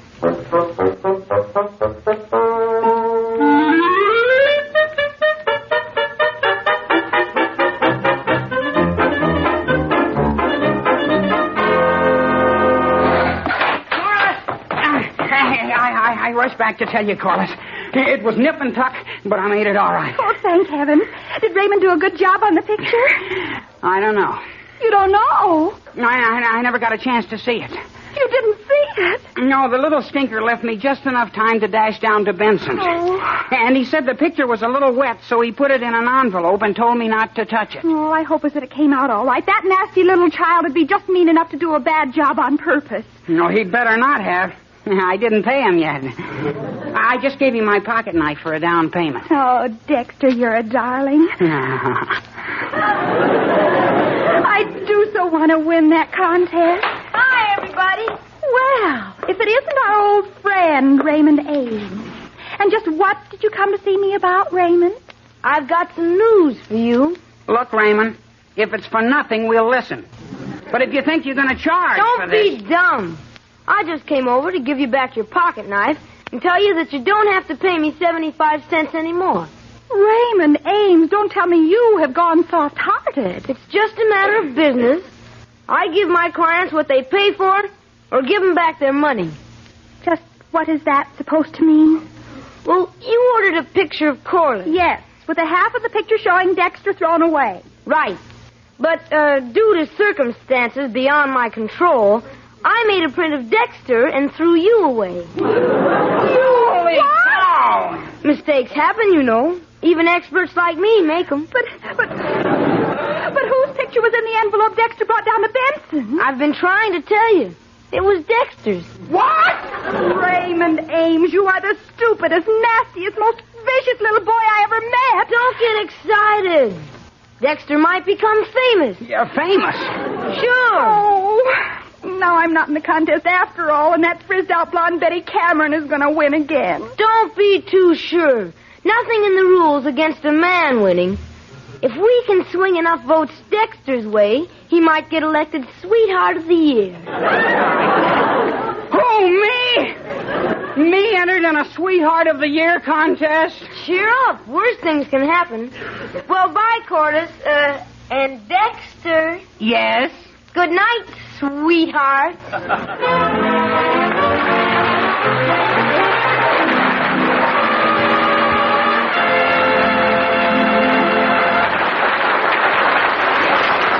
Mushrooms. Now, there's a word that calls up visions of grand, good eating. Good cooks use mushrooms as the crowning touch of flavor for many of their choicest dishes. And say if thinking of mushrooms makes your mouth water, you owe it to yourself to get next to a plate of Campbell's Cream of Mushroom Soup. For here are lots of plump, tender mushrooms blended with sweet cream. Every rich spoonful is just filled with the delicate flavor of choice young mushrooms. And you'll find lots of tender mushroom slices to make this grand soup extra tempting. Good. Well, no wonder more and more people are asking for it. No wonder it's become America's luxury soup. It'd be a fine idea to start supper tomorrow with plates of Campbell's Cream of Mushroom Soup.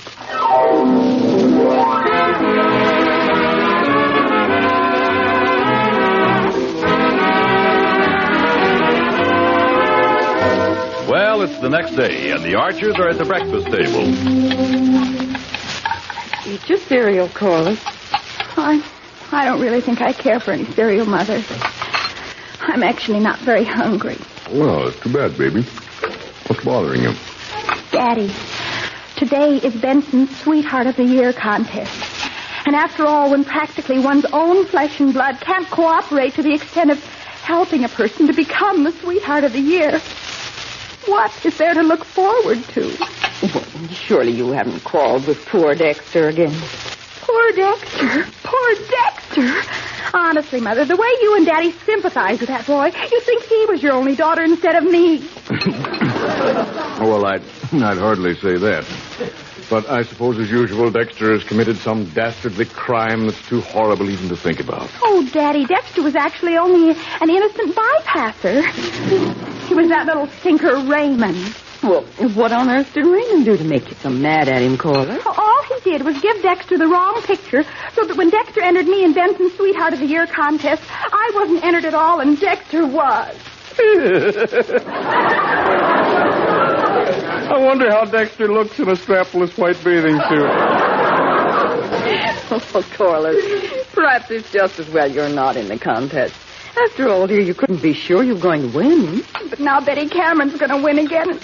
I'll die. That's what I'll do. I'll just die. Well, dear, there's always next year. Next year? Seriously, Mother, a girl can't go on indefinitely retaining her looks. Well, don't worry about that, Corliss. If it's any consolation, my next Christmas present to you will be a complete facelifting. Harry. Honest, Daddy? Will it work? Well, certainly it'll work. Why, I know a woman of 50 who had her face lifted, and as a result, the most amazing thing happened. What? She now has a daughter older than she is. Oh, Harry, sometimes you're so silly. Well, I'm off to the office. Can I drop you anywhere, Corliss? Well, if you're going past Schroeder's drugstore, Daddy, I'd appreciate a lift. Mr. Schroeder posts a return so we don't have to hang around outside Benson. Well, come on, baby. Here's 50 cents. I'll drive you down to Schroeder's where you can drown your sorrows in the biggest, thickest, gooeyest, double-rich chocolate malted milk you've ever had.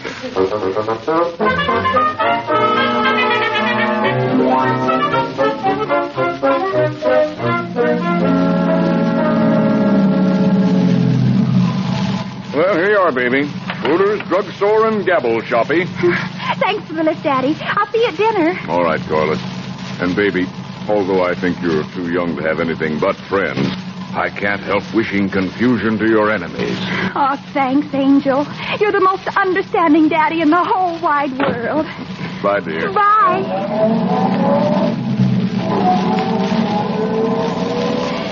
Hey, Corliss.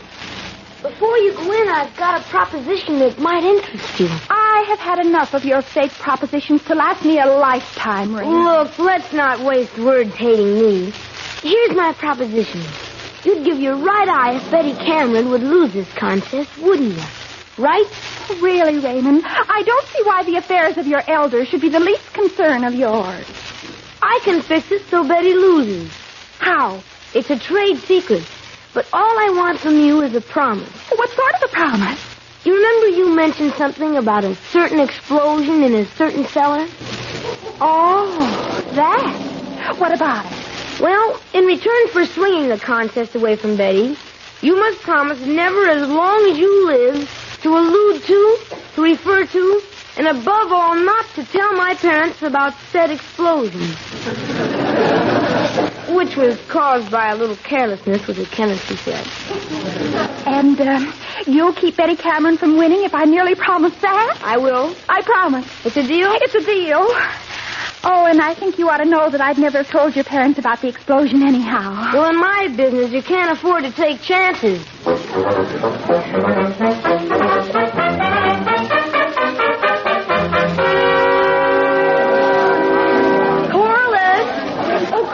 Over here. Oh, hello, Mildred.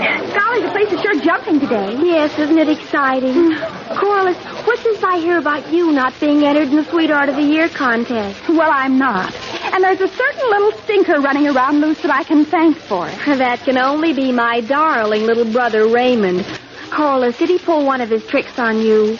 Well, it could possibly have been an honest, simple-minded mistake, but with Raymond, who knows? Honestly, that child. Yesterday I overheard Dad tell Mom that he wouldn't be at all surprised if Raymond wound up as the youngest inmate in the history of Alcatraz. Really, Mildred, you and your mother and father are such nice people. It's hard to imagine Raymond is even a distant relative. Dad says practically the same thing. I've heard him say 100 times that the stork that brought Raymond must have come to the wrong house by mistake.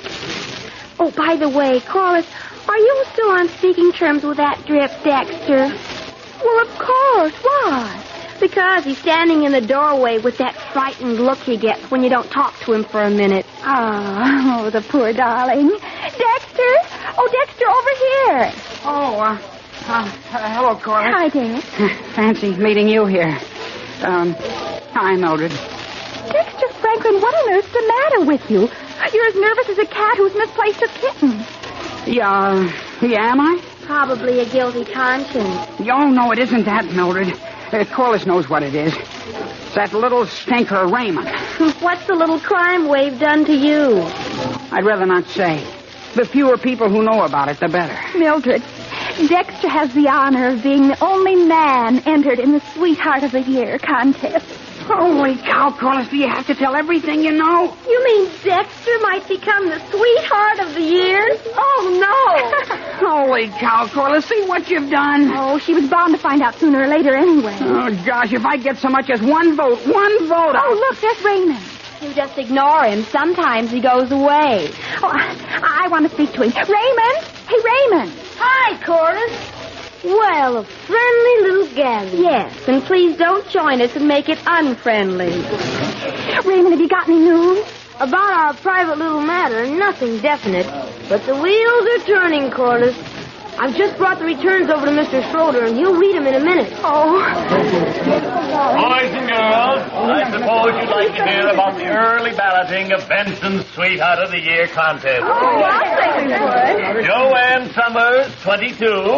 Ernestine Fuller, 27. And Stebbins, 19. Oh, that's swell. Duchess Cameron is being totally ignored. Betty Cameron, 76. Raymond, you said that you... Dexter Franklin, none. Raymond, I'm going to take a poke at you for this if I have to wait for you to grow up. Raymond, did we make a solemn deal or did we not? And if we did, how come Betty Cameron's in the running? Just remember, Corliss, the wheels are turning.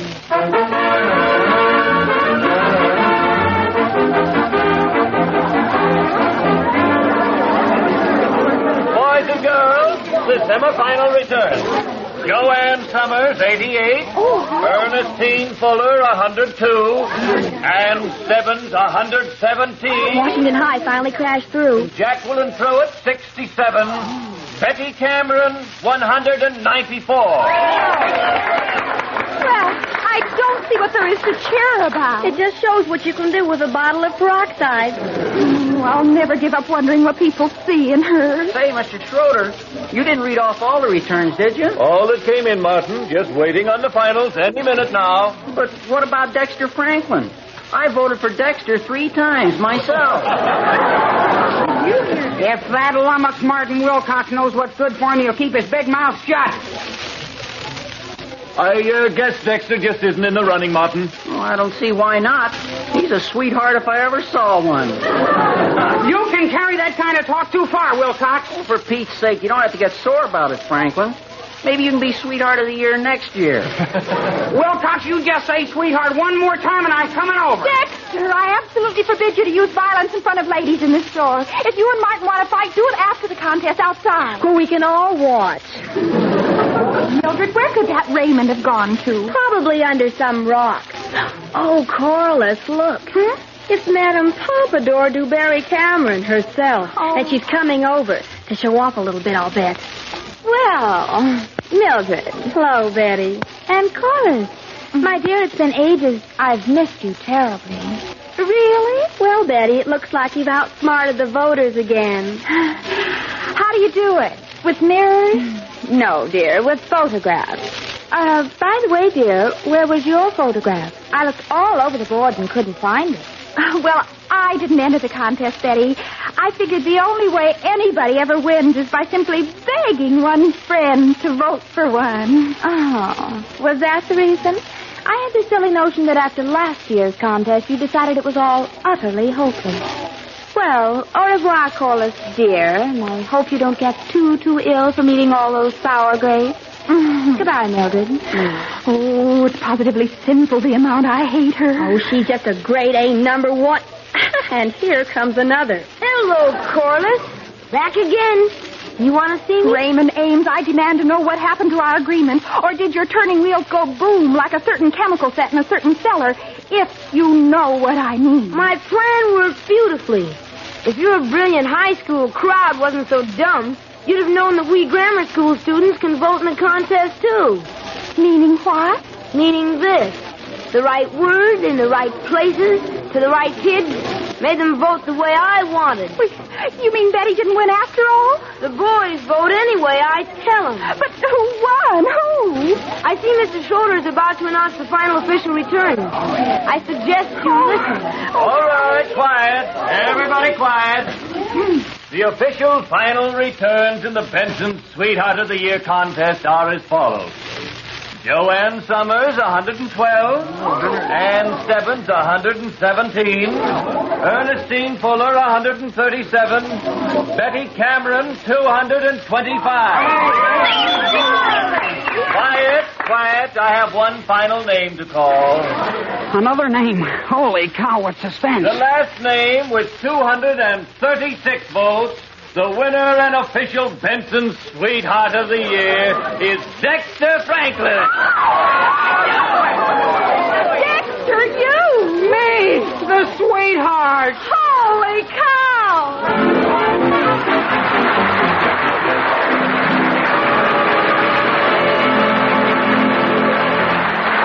When you need something to turn an ordinary meal into an event, remember Campbell's Cream of Mushroom Soup. For here's a soup that gives any meal a luxury touch, a party touch. Just taste that rich, delightful flavor. Plump young hothouse mushrooms blended with sweet cream and all those tender slices of mushrooms. Good. To make a soup so fine is an art. To eat it, an experience in good living.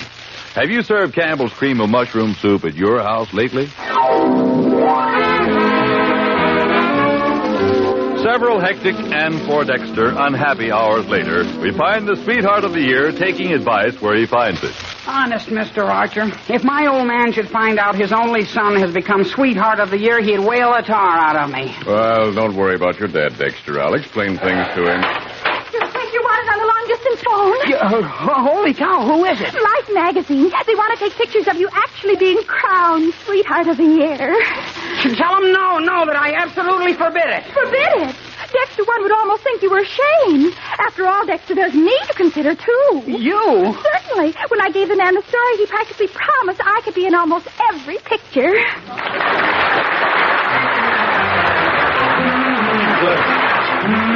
Good. That's what Campbell soups are. Good.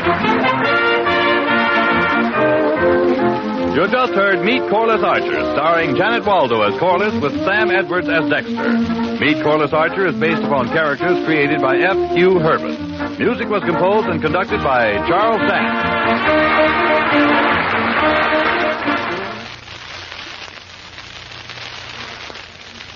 Franco-American spaghetti. F-A, Franco-American. F-A, Franco-American. F-A, Franco-American. Back at your grocer's again. Franco-American spaghetti is back. America's favorite. The spaghetti with the extra good sauce. Ready cooked to give grand, good eating, but quick. Get a can of Franco-American spaghetti. F-A, Franco-American, back at your grocer's again.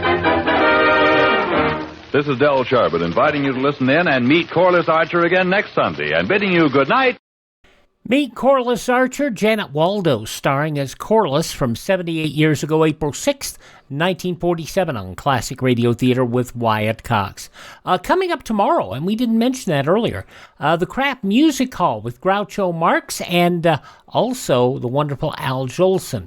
Also, another Sam Shovel mystery. That will be coming from Abbott and Costello. Dean Martin and Jerry Lewis and Dennis Day, along with another look at Lum and Abner, and that'll be coming up on tomorrow's show. Later in the week, we will have The Six Shooter, starring Jimmy Stewart, the All-Star Western Theater, Roy Rogers, and yours truly, Johnny Dollar. And then later on, we'll have another episode of Bob Hope, A Date with Judy, and another episode of Meet Corliss Archer, so you can compare the two similar shows, and Father Knows Best. And then we'll have also coming up Gangbusters, Defense Attorney, Dark Fantasy, The Hall of Fantasy, and that's all coming up later on in the week. But right now, let's get rolling on here with an episode of Bob Hope with Dinah Shore.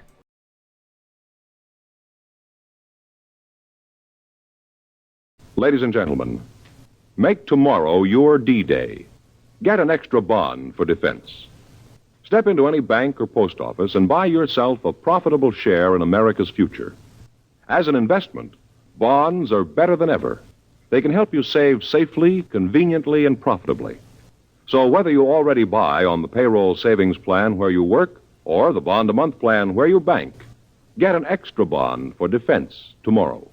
Classic Radio Theater with Wyatt Cox continues now with an episode of the Bob Hope Show. His guest is Dinah Shore. This goes back 77 years, April 6th, 1948. Tonight from Laguna Beach, California, on behalf of the Laguna Beach Youth Fund, Lever Brothers Company presents the Pepsodent Show, starring Bob Hope and his special guest, Dinah Shore.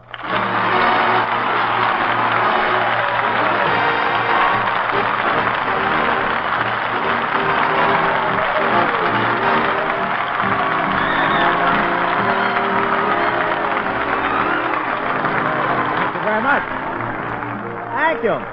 How do you do, ladies and gentlemen? This is Bob in Laguna, where the sea meets the sky, and they expect MacArthur to land here first hope.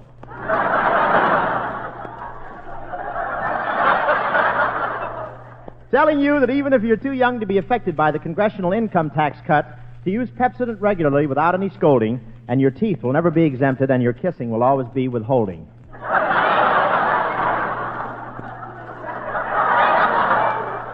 Well, here we are at Laguna Beach. This is where the new look originated. During the summer, the men wear their eyes 2 inches longer down here.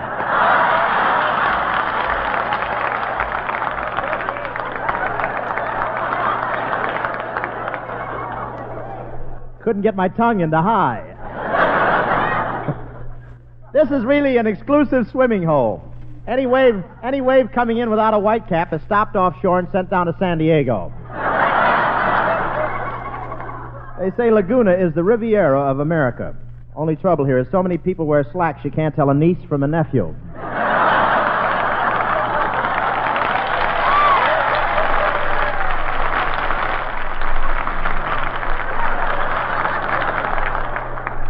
But there was good news from Washington last week for a change. John Q. Public finally got his income tax cut. Income tax cut. That's just a sneaky way of saying, let's give them coffee money, Sam. They may remember in November. This sort of thing happens every election year. They reduce taxes so you can afford to buy Dewey buttons. It was a nice gesture, but who needs more money? I've grown to love dandelion greens. And speaking of green stuff, I'm happy that spring is here again, with the sun shining, the flowers blooming, and the birds and pedestrians flying through the trees. California climate is so even you couldn't tell when spring was here if you didn't check the pneumonia cases at the hospital. As usual in California, March came in like a lion, went out wearing galoshes. And spring is the season for romance. I know. Today I saw a pilot spelling out, Honest John loves Madman Month.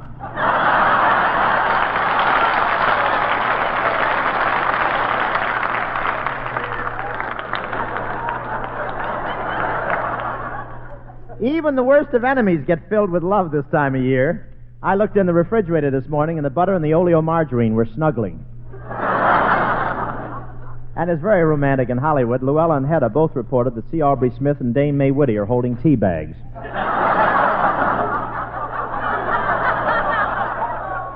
And Sinatra was spring cleaning out of his house yesterday, but he made a terrible mistake. He got too near the vacuum cleaner and hasn't been heard from since. Of course, spring fever makes everyone so lazy. Just this morning, I saw a squirrel getting nuts for the winter. He was putting pennies into a peanut machine. Everything's so tired. On the way down here, I turned on my car radio, and an orchestra was playing I'm Looking Under a Four-Leaf Clover. I'll work this way for that. Maybe Petrilla's in the house. And everybody's gardening. Some raise flowers, some raise vegetables. John L. Lewis is raising cane. He planted his eyebrows, and up came the miners.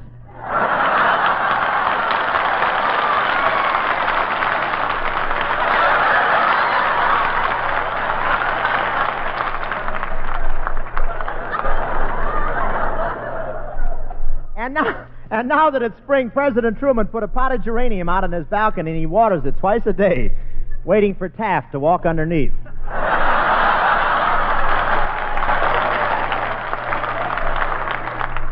Ought to be in Paris in the spring.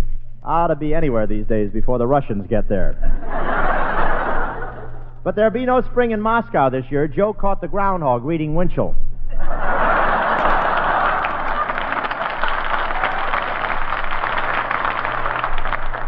Winchell is giving Stalin one last chance. If Russia doesn't come to terms before his next option, he's going to fly over and drop a 40-ton bottle of Jergens lotion on the Kremlin.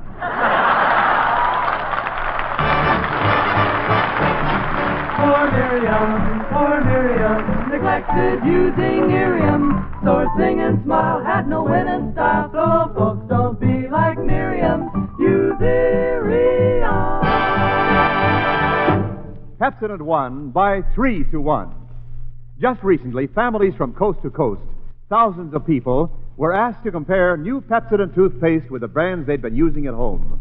By an overwhelming majority, by an average of 3-1, they preferred new Pepsodent over any other brand they tried. Yes, with families who made comparison tests, Pepsodent won by 3-1. For its cool, minty flavor that lingers on and on. Families who made comparison tests chose Pepsodent 3-1. For making the breath so lastingly clean. Families who made comparison tests chose Pepsodent 3-1. And for cleaning teeth better, giving bright new sparkle to your smile. Families who made comparison tests chose Pepsodent 3-1. So for new pleasure in brushing your teeth, new pleasure in the results you'll see, try cool, minty, new Pepsodent toothpaste with Irium, the 3-1 favorite with families all over America.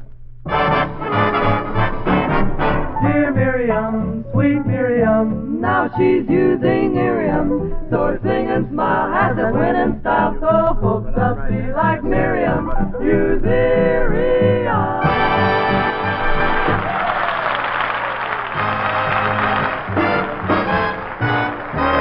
Now, ladies and gentlemen, if singing popularity were votes, I've got the next president here right now. She has a voice so full of magic, she can read the weather report and make it number one on the hit parade. Here she is, America's Queen of Song, Miss Dinah Shore. Honey, I've been down to Memphis town, where the people smile on you all the while. Hospitality, they were good to me. I couldn't spend a dime, I had the grandest time. I went out a-dancing with a Tennessee dear. A fella there named Handy had a band you should hear. While those people swayed, man, they really played real harmony.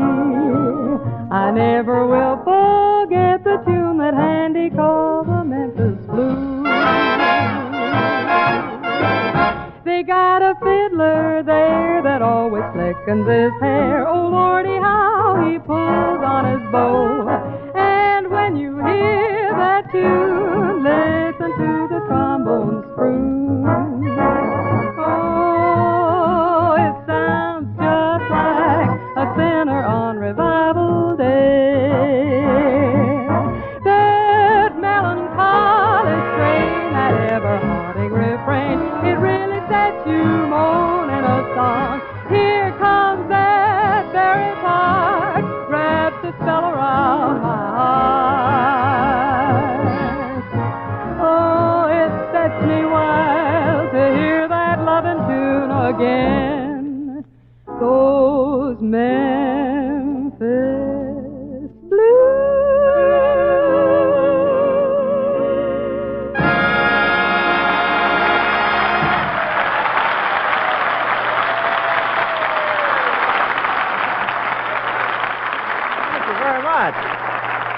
Thank you. That was Dinah Shore singing Memphis Blues, accompanied by Les Brown and his We're in Laguna at Lee Baring's Beach and Tennis Club Orchestra.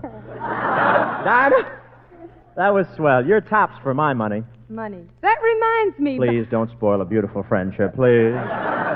Anyway, you've got your own show with Harry James, haven't you, Dinah? That's right. And you know, Bob, you remind me quite a bit of Harry. Really? Do you mean we're both handsome, talented, and attract the pretty girls? No, Bob, you've both been made famous by a horn.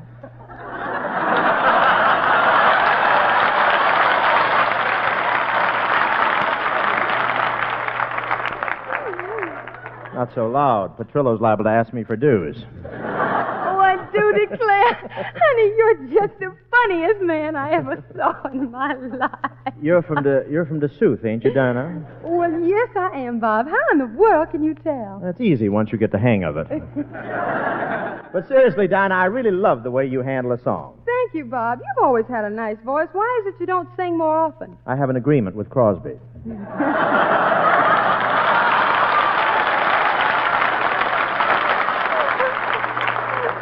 There's so much jealousy at Paramount. But now that you mention it, I thought Crosby and I sang a pretty good duet on the road to Rio. Oh, I saw the picture, Bob, and together you two look more like a trio.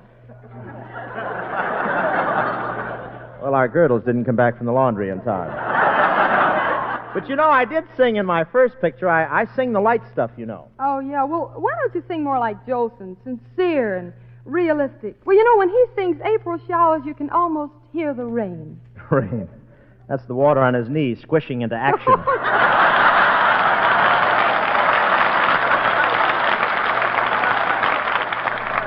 Say, Bob, what's this about you singing in your first picture?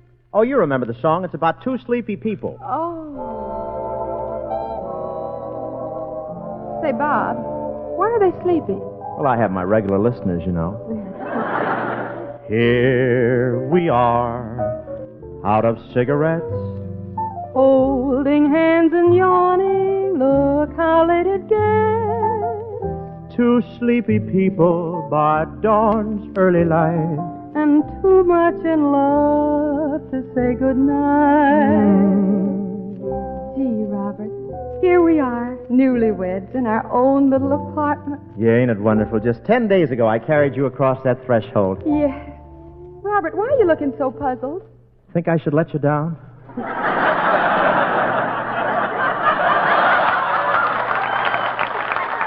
First, tell me, whose ootsy itsy bitsy love'ems is ooze? I is ooze.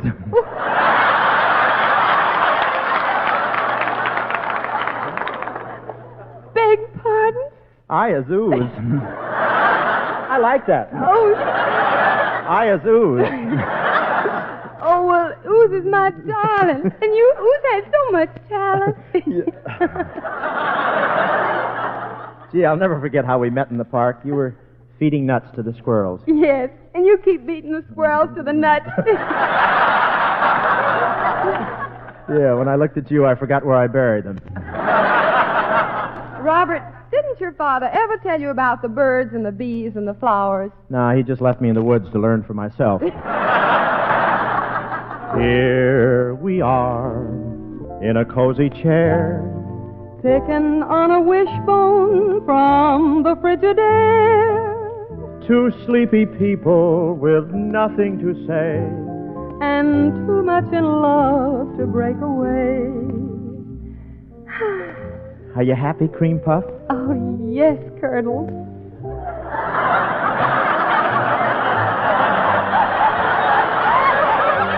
That's Cuddles.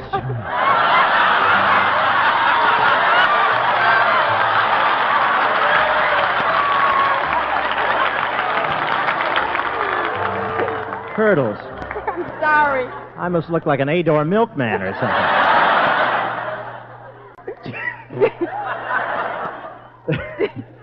What'd you do, bring your own writers? Gee, honey. It's that ticker. Remember how we got engaged? Oh, yes, I'll never forget it. You switched to pond.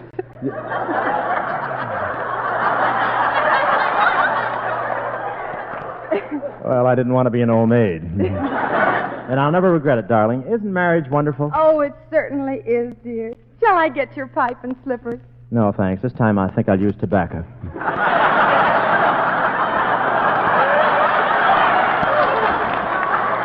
Gee, Bob, I just love our apartment. Isn't it a cozy place? Sure is. Of course, it'll be better when we get furniture. I don't see why you won't let me buy any. Oh, but honey, it's so much more fun going to the quiz shows.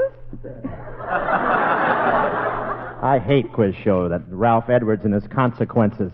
Well, you'd have married me anyway, wouldn't you?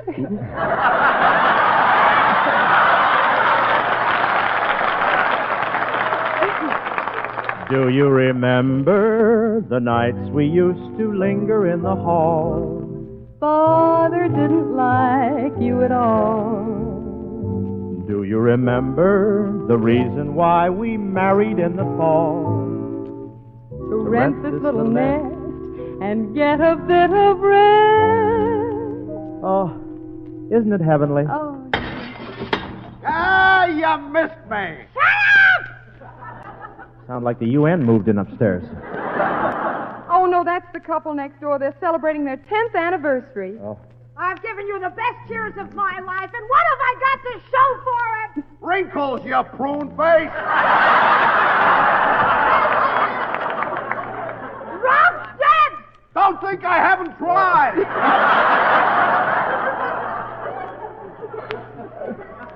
Just a lover's quarrel. My mother warned me about you. Too bad you didn't warn me about your mother. Oh, Robert, darling, promise me we'll never fight like that. I promise, forever and ever, Al Jolson.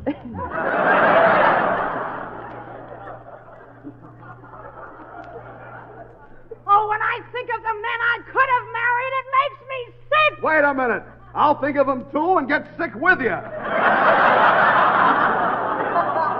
Oh, Robert, you know, I did your laundry for the first time today, and I'm afraid I didn't do a very good job. Oh, honey, you did a swell job. You shouldn't feel bad because you put starch in my socks and darned up all the buttonholes in my shirt.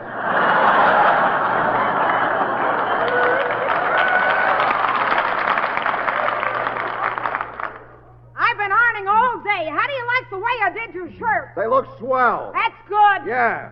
And they'd look even better if you'd have washed them first. What a husband you are. In 10 years, you never bought me any clothes. What are you squawking about? You're dressed in silk? Yeah, but I want to change. I'm getting tired of wearing my wedding gown.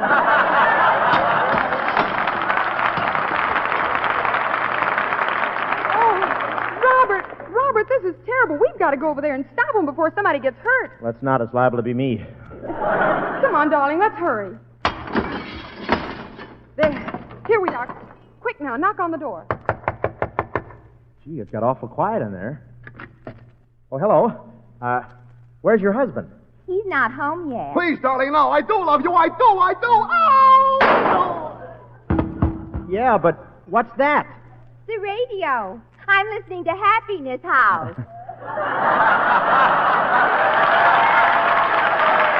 Two sleepy people by dawn's early light, and too much in love to say good night.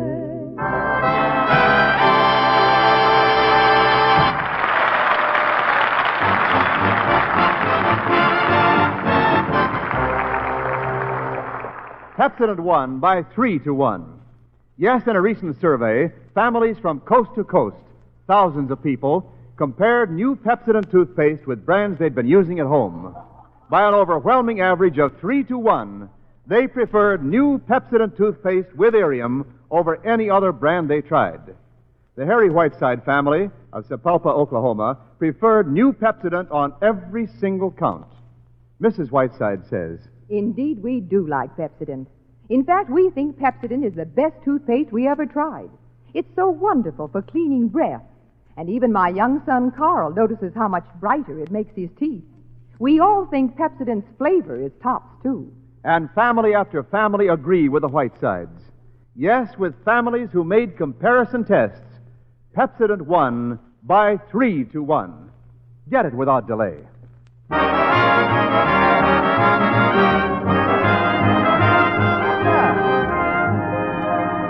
Well, Dinah, how do you like Laguna Beach? Isn't it a quaint little seacoast town? And by the way, Bob, thank you very much for showing me around. Oh, don't mention it, Dinah. How about another shore dinner tonight? Oh, thanks, Bob, but this time I'd rather have one in a restaurant.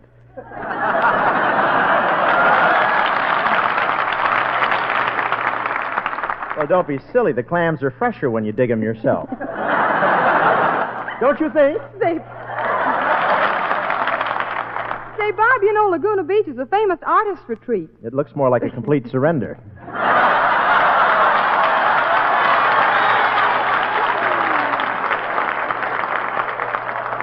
Gosh, I love the atmosphere here. The stores are so old-fashioned, and they have such wonderful antiques. I know what you mean. I ordered a lamb chop at ye old Victor Hugo tea shoppy, and it came out wearing green velvet pantaloons.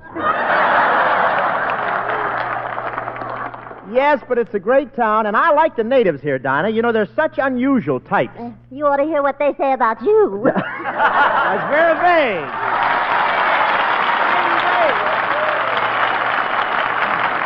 Look at that orchid. Miss Vague, what are you doing here in Laguna? Well, I'm with the stock company. Well, serves them right. They should have locked the corral. Oh, Mr. Hope, you're so clever. Tell me, did you drive down to the beach, or were you washed up with the rest of the grunion?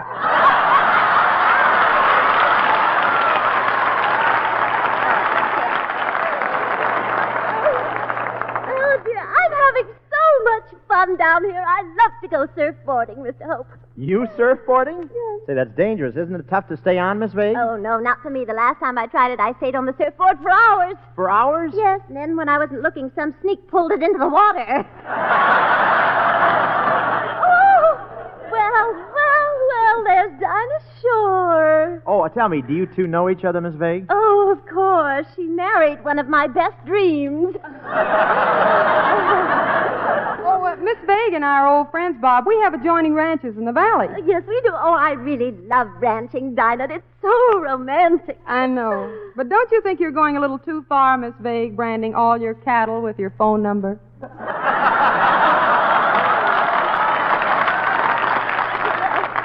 You know, know a better way to meet a nice cowboy? Oh, say, that reminds me. Mr. Hope, did I tell you that my boyfriend Waldo lives here in Laguna? Your boyfriend Waldo? Well, what's his last name, Miss Vague? Well, he hasn't any. His mother wanted a dog.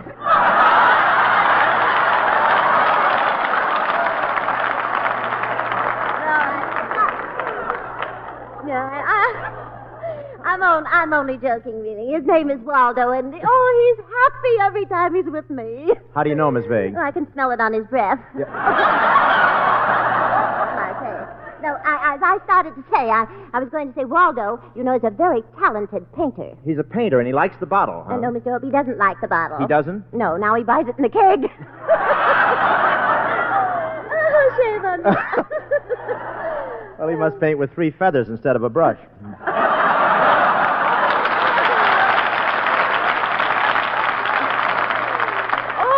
I'll take a quart. Where are you? Let me see. I want to speak to Dinah. I want to tell you that I heard you tonight on the way down here, and I love your singing. Ah, you're sweet. Last year I was with the traveling opera company. Oh, what fun I had appearing in Rossini's great opera. William Tell? No, but Frank blabbed a little.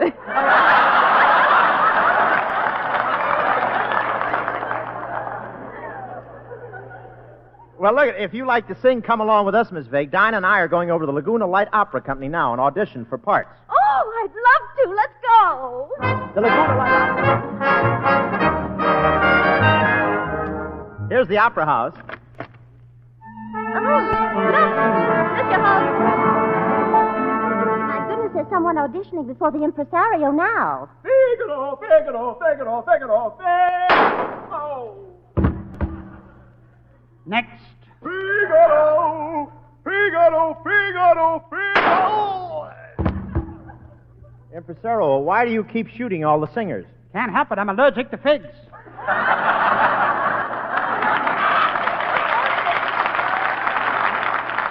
Professor Colonna, you're the impresario? Yes, Miss Vague, and on behalf of the entire staff, I welcome you to the Laguna Beach Dark Opera Company.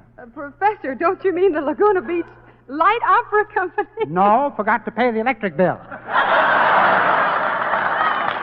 Oh, now pardon me while I continue the rehearsal.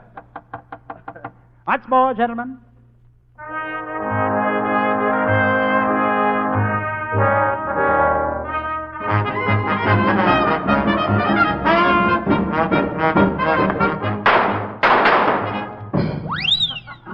Hey, pardon me, Hope, while I check the score. We're playing Rigoletto. Anything wrong? Plenty. We're losing. Look, I have a couple of singers with me, Professor Cologne. Let's see if you can guess who they are. La, la. Oh, that's Dinah Shore. Couldn't be anyone but Shore. And now another voice. La, la, la, la, la, la, la. Who's that, Professor? The same Shore, but at low tide.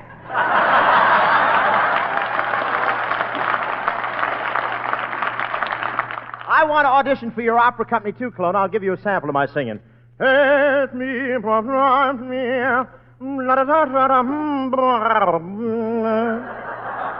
what do you think? That was Il Trovatore. You should have waited till he got better. Hey, Professor, I didn't know you were conducting the Laguna Light Opera Company. Why, this is my life. I love opera. It's in my blood. Why, when I close my eyes, I hear the Habanera from Carmen, the Triumphal March from Aida, the Jewel Song from Faust. What do you hear from Madame Butterfly? Nothing, and I'm getting worried. Well, tell me, Professor, as a great opera impresario in the works of Wagner, which do you think is more distinctive? The weaving of leitmotifs into the orchestral fabric, that is, the use of a few notes to characterize personages and dramatic events, or the free use of bass clarinets and English horns together with chromatic harmonies and progressions employed at unorthodox intervals? Pardon?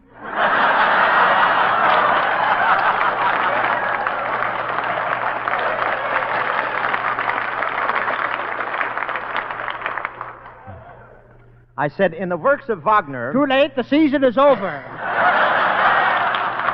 Oh, Professor, we're all ready to sing now. Can't we do an opera now? Oh, very well. We'll do the Laguna version of that famous opera, William Tell. Okay, Professor, start the music. I am William Tell, you know. We know. And I am his son, the Schmo. The Schmo. And I'm his girl, Esma. I stand by with the plasma. And it is mother I'm here. Dad, please don't shoot. Shut up. Don't shoot. My son. Shut up. My bone. My head. Shut up. My knees, they shake. Darling, you're standing at death's door. Oh, but I'm game right to the core. But if you die, it won't be such a loss. Then we'll all have applesauce. And now a hush falls over the audience as William Tell Colonna walks to one side of the stage and his son to the other. They put an apple on his son Bob's head. William Tell draws back his bow and... I will now put the arrow through the apple. Oh. Professor, you shot Mr. Hope in the head. Sorry, that stem on the front fooled me.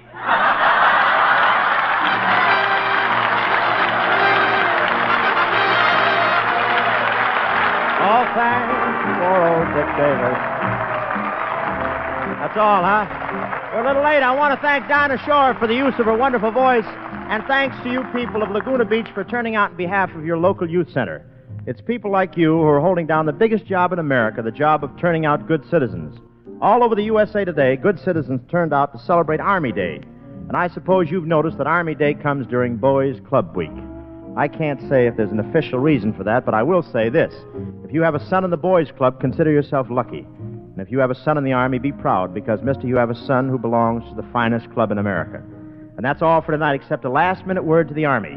Attention! Next Tuesday night's guest, Lana Turner. Good night. Next week, Lever Brothers Company, makers of Pepsodent, will bring you the Bob Hope Show with Bob's special guest, Lana Turner. Dinah Shore appeared tonight with the courtesy of the Philip Morris Show. Call for music. This is Libby Collins, your Hollywood reporter, with good news. The new tiny diamonds of Lux are here. These diamonds were discovered during the war, but new machinery was needed to make them. Now they're ready. These tiny, sheer, delicate diamonds burst into suds in a jiffy. They're faster. Make thick, abundant, long-lasting suds. They're richer.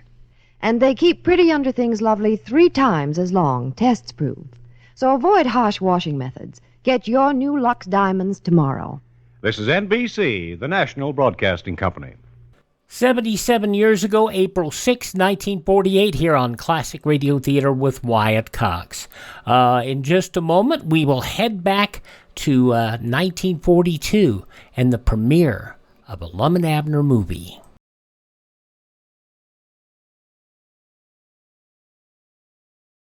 Keep your guard up. That's the key slogan of the 1950 National Guard recruiting drive, and it's a slogan as timely as today's headlines. More than ever before, America stands prepared, and the National Guard must recruit approximately 220,000 men as soon as possible. By joining the National Guard, young men will have the advantage of choosing their own unit and preparing themselves for promotion by being in a job for which they are best qualified. Investigate the National Guard now. Help America to keep up its guard. We wrap up this edition of Classic Radio Theater with Wyatt Cox going back 83 years to April 6, 1942. Lum and Abner as they begin dealing with the premiere of The Bashful Bachelor. The makers of Alka-Seltzer bring you Lum and Abner.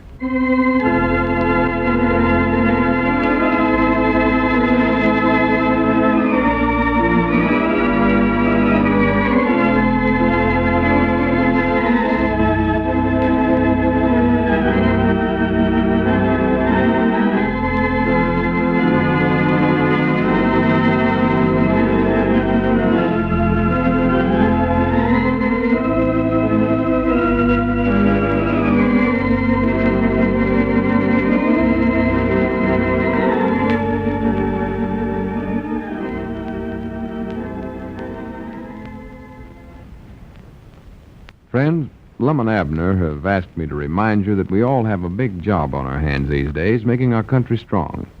No matter how big or how small that job of yours is, it plays an important part in making the American way of life safe. And your job's mighty important to you personally, too, so don't take any chances with it.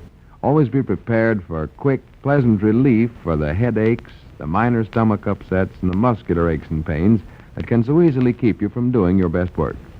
Remember, when you feel half sick, you're only half on the job, and off days mean lost days. So never be without a package of Alka-Seltzer tablets at your place of work as well as at home. For with Alka-Seltzer handy, relief for these common work disturbers can be yours on a moment's notice. So be wise, and on your way to work in the morning, stop in at any drugstore and buy a package of Alka-Seltzer tablets. Many's the time you'll be glad you did.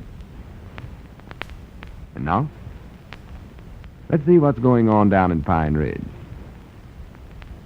Well, the main topic of conversation in Pine Ridge is the premiere of Lum and Abner's picture, which is to be held in the schoolhouse Friday night. A projection machine has been ordered from the county seat, and Lum is busy appointing committees to handle all the arrangements for the big event. As we look in on the little community, we find Lum in the Jot 'em Down store and library. He's making a phone call. Listen. Oh, is that you, Sister Simpson? Well, this is Lum Edwards, moving picture star talking.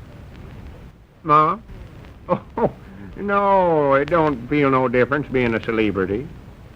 Of course, you know me. I wouldn't let something like this affect me none. I'm going right ahead on speaking to all my friends just the same as usual, just like I weren't no better than they was. Uh-huh. Well, morning, Mom. Oh, excuse me, I never seen you on the phone. Just a minute, Abner. Mom? Oh, well, what I called you up for was to appoint you head of the committee to decorate the schoolhouse for the premiere of our picture Friday night, The Bashful Bachelor. Huh? Oh, you already figured on that? Why, of course, she always does the decorating for everything. Yeah, that ought to look nice. Uh-huh. Yes, Mom. No telling what she's planning Uh-huh. on. Well, either red or blue will be fine. Uh-huh. Red's fine with me. Yeah, that's my favorite color, red. All right, make it blue then. Oh. Well, either one's all right. Uh-huh. Yes, Mom. Here, Abner, take the receiver and listen to Sister Simpson for a while. I got a lot of other work to do. Well, I don't know what to say to her. Oh, just say anything. It don't matter no way. She'll do all the talking. Well, I don't want to listen, Mom. Now, just let the receiver hang there. She'll run down after a while. Yeah, that's a good idea. So drop it. Hope she gets through talking pretty soon, though, because I got a lot of important calls to make. Importance calls? What for? Well, for the premiere. Oh. I'm appointing all the committees this morning so they can get started on all the arrangements for everything. There's a heap of work that's got to be did before Friday night. Yeah, I reckon so. Well, who's on the committees? Well, I got Mose Mooch down for ticket sales. Mose, huh? Yeah, I figure he can sell a lot of them right there in the barber shop. That's a good idea. I'm putting Luke Spears in charge of refreshments. He can get them out of his restaurant, of course. Yeah. We're going to have refreshments at the movies? Well, sure. It's a big affair, Abner. Don't forget that. And we want to do it upright and make a good impression on all the visitors that'll more than likely come to Pine Ridge for the premiere. Yeah. Well, where are we going to get the money to pay for all this stuff? Uh-huh. Out of that $10,000 Diogenes left for the community? No, we can't spend none of that for the premiere. Well, why not? It's doing a heap of good for Pine Ridge. Uh-huh. What do you keep saying uh-huh for? Oh, just so Sister Simpson will think I'm still listening. Oh, well, you ain't. Well, I know, but she don't know the difference. She does all the talking anyway. Oh. Well, Lom, this premiere's going to help Pine Ridge. All the stores will do more business when the visitors is here, and everybody get a lot of enjoyment out of it. I know, but it wouldn't look right, Abner, me and you both being in the picture and all. No, we got to find some other way to raise the money. Well, how are we going to do it? I don't know. I'm going to leave that up to Squire Skimp. Squire, huh? Yeah, I'm going to appoint him head of the financing committee as soon as I can get hold of him. Yeah. Just a minute. I better see if Sister Simpson's through talking yet. Well, if she is, she must not be feeling well today. Uh-huh. Hope they are. Yeah, that sounds good, Sister Simpson. Uh-huh. Well, either red or blue, I don't care. There we go. Uh-huh. She's still going strong as ever. Yeah, well, who else is on the committees, Lom? Am I on any of them? Oh, yeah. Got you down here for... Oh, yeah, you're the head ticket taker. Ticket taker? Yeah, you stand right there at the door and take the tickets as the folks go into the theater, or schoolhouse. Well, good for me. If you want to, you can wear my air raid warden cap. Can I? Yeah, you can just paste a piece of paper across the front saying ticket taker on it. Well, good for me. Wonderful. I knowed you'd enjoy Oh, that. yeah. I'm going to put Cedric in charge of getting some big lights to put out in front of the place. Reckon I ought to borrow Grandpappy Spears' old band uniform and wear that, too? Yeah, you could. That's fancy. What we ought to have is them great big lights that shines way up in the skies. That's the kind they use out there in Hollywood. Yes, huh? But I don't know where we can get none of them. No, me neither. Of course, Cedric could drive his car up in front of the school and shoot his searchlight up in the air. That'll help a little. That doggy little Pearl will be tickled to death to see me standing there taking tickets. Maybe Cedric will have an idea where we can get some of them big lights. He might. And let's see. Oh, yeah, head usher. I ain't got nobody for that yet. Who do you reckon would make a good head usher, Abner? Let's see. How about Mousy Gray? Well, no, I already got him out working on something else. On what? No, I forget now. Just some little old thing. Well, what is it? I don't know. Pick up the receiver, Abner, and see if Sister Simpson's through yet. Well, all right. I wish you'd tell me, though, what it is. Uh-huh. Yes, Sister Simpson, that'll look pretty. Uh-huh. Get red streamers will be fine. Or blue. Well, either red or blue. All right, blue then. Uh-huh. She's telling how she's going to decorate the stage now. I don't know. Maybe it was a mistake painting her head decorator. Well, you'd have an awful fight on your hands if you didn't. She ain't never let nobody else be head of no decorating committee for anything that's took place in Pine Ridge as long as I can recollect. Yeah, I guess that's right. Oh, yeah, she's a decorator. Well, she'd hurry and get off the phone so as I can get the rest of the committee to find it. Yeah, you got a heap of a pinting to do, too, you know it. Say, I just thought of something here, Lom. Ain't you going to punch yourself to some committee? No, I don't believe so, Abner. Well, now, you got just as much right as the rest of us to be on something, Lom. We don't want to hog all the important job. No, I'm proud to see you get 'em, Abner. You deserve to get something good out of this premiere. Well, so do you. Yeah, you're in the picture, too. Yeah, I know, but I'm willing to sit back and let others take the glory. Oh, now, Lom. Besides, I figure somebody will have to be free to ride in the parade. Parade? Is there going to be a parade? Oh, yeah, just a little one. Huh? Up Main Street and over to the schoolhouse just before the show. Won't be much to it. Well, Lom, I'd like to get in that parade. Uh-huh. And so will Cedric and Squire. Don't forget, they're both in the picture, too. Yeah, I know, but Squire will be awful busy counting money and taking care of the finances. And Cedric will have to be on the job handling them big lights. Yeah. Of course, you'll have your hands full taking tickets. So it looks like I'll just have to ride in the parade for all you fellas. Yeah. That reminds me, I wonder where I can get a bunch of old telephone books. Telephone books? Yeah, we'll need some for the folks at the parade to tear up in little bitty pieces and throw 'em at me as I ride by. Throw 'em at you? Well, I mean little pieces, not the whole book. Oh. See, they can get up on the roof of some of the store buildings and throw the little pieces of paper down on me like confettis. Makes an impressive thing out of it. Yeah, say, Lom, I believe we better get somebody else for a ticket taker. I don't believe I'd be much good at that. Yes, you will now. You're just the man for the job, Abner. I've got to get me a fountain pen, too, so I can sign all them autographs for the folks. Autographs? Yeah, I'll more than likely be swamped. Everybody be crowding around me asking me for my autograph. All my fans will be there, of course. Well, now, Lom, I know I can't be the ticket taker then, 'cause I'll have to be signing autographs, too. No, I doubt if they'll ask you, Abner. Huh? I'm the one they'll ask for autographs. I know that. Well, why will they want yours and they won't want mine? Abner, listen. Huh? I know what I'm doing. Now, you just leave this arrangement up to me. Well, all right, but I still believe that I ought to be there signing autographs. I can't take tickets, I'll tell you that. Pick up the receiver again, see if Sister Simpson's done talking yet. Well, why don't you listen? It's your phone call. It ain't importance enough for me to handle. Now, go ahead. All right, Dad, blame it. Uh-huh. Yeah, that's a good idea, Sister Simpson. Uh-huh. Well, whatever you say, either blue or red. Uh-huh.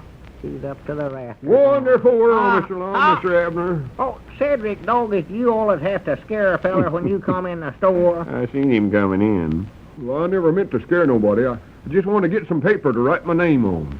Write your name? Yes, Mom. Look, I already got my pockets full of slips of paper with my name wrote on them. But I'll need a lot more, though. Well, what in the world's them for, Cedric? Them's for autographs. Going to give them out the night of the premiere. Well, just a minute, Cedric. What makes you think anybody'll ask you for your autograph? Oh, I know they will. Already got a whole list of them here. Well? Clarence Blevin, Shorty Bates, and Skinny Foster, and Arnold McGuire, and Frank Clancy, and Gomer Bates. Well, how do you know they'll ask you, Cedric? Because I paid them all 15 cents for it. 15 cents? Why, Cedric, you oughtn't to do a thing like that. That's almost like cheating or something, ain't it, Lum? Why, of course it is. You ought to be ashamed of yourself, Cedric. Yeah, you better go back to every one of them young'uns and get your money back, Cedric. Gosh, I worked awful hard getting all these, and... Wait a minute, there comes Mousy. I ain't got him yet. Oh. Well, now, don't bring up the subject around Mousy, Cedric. Don't let him know that you've been doing that at all. No, you just forget that idea, Cedric. I worked awful hard, though. Well, just keep quiet now, Cedric. Well, howdy, Mousy. Yeah, howdy, Mousy. I'm sorry I won't be able to talk business with you right now, Mousy. You won't? Well, gee, I really think I ought to make a report on my activities to you right now, Lum. Some other time, Mousy. We'll see you later. Yes, sir, but, Lum, it's not going well at all. I don't think you'll get many fans unless you raise your price. Cedric has already offered everyone 15 cents. Mom? Just a minute. Just a minute here. Lum Edders, did you send Mousy out to get young'uns to ask for your Stand aside, autograph? Abner. Let me get to that phone. I got a important call on here. I forgot. Now, Lum, you answer me now. Hey, shut up, Abner. I can't hear a word she's saying. Uh-huh. Oh, my. Yes, Sister Simpson. That'll look something wonderful. Yes, Mom. Uh-huh. Yeah, blue sounds good. Yeah, red's good, too. Well, we noticed that Cedric got the better of Lum that time, didn't he? And say, folks, have you ever noticed that springtime, with its outdoor work and exercise, is also often the time for sore, tired, aching muscles? Well, what a grand help Alka-Seltzer can be when you want real relief for these common springtime complaints. You feel better fast when you take Alka-Seltzer for relief of those aching back and leg and arm muscles, thanks to the unusually effective analgesic pain reliever which it contains. So be wise, and this year, when you men get back to work in the fields and in the garden, and when you ladies get started with your spring house cleaning, get a package of effervescent, pain-relieving Alka-Seltzer tablets from your druggist.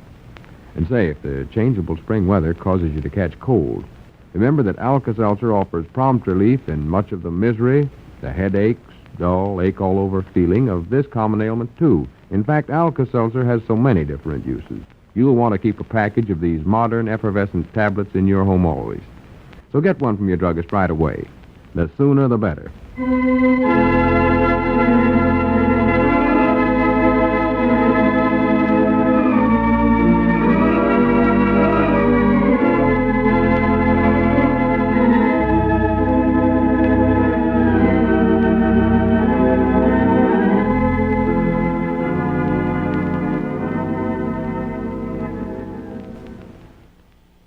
83 years ago, April 6, 1942, Lum and Abner here on Classic Radio Theater with Wyatt Cox. Thank you so much for making us a part of your day. Tomorrow, Crap Music Hall, Al Jolson and Groucho Marx, Abbott and Costello, Dean Martin and Jerry Lewis, and Dennis Day. And we'll be back tomorrow with more Classic Radio Theater. Have a great Sunday. I'm Wyatt Cox.